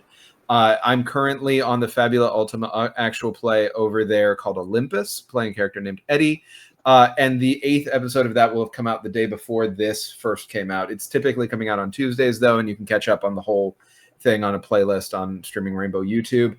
Actually, the same night that this is coming out, I am joining the cast of a live stream version of Dante's Inferno played over 5e called Inferno. over at Streaming Rainbow, where I'm going to be taking over the role of the serpent. There's a rotating cast there. Yeah, should be a lot of fun. So you can, if you want to hang out on Halloween with us doing that, after watching this, also possibly on Halloween, just because you can't get enough of hanging out with me, you're welcome to do that, or you can watch it on VOD later. There's more stuff coming up. There's some charity live streams that I'm going to be doing early in the month.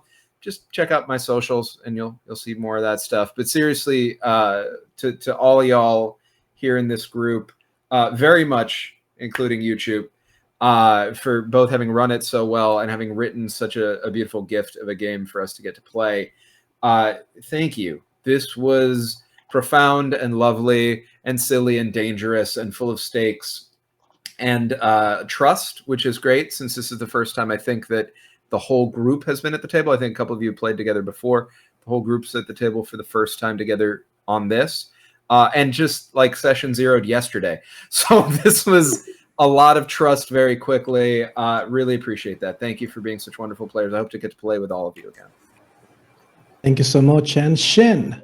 Hi, I'm Shen. You can find me over at Blue Skies at Ashwan. I'll just keep it short and sweet, but I loved it, and I'm gonna go back it right now so that I can get the digital PDF and I can run it soon, both on stream as well as IRL with my friends. Thank you, and it was lovely. Well, thank you all so much. I had a blast running the game for you, and hopefully we can do something like this sometime later in the future. Let's go. Count on it. I'm on it. Absolutely. Okay, everyone, goodbye. Bye. All right. Bye. Bye.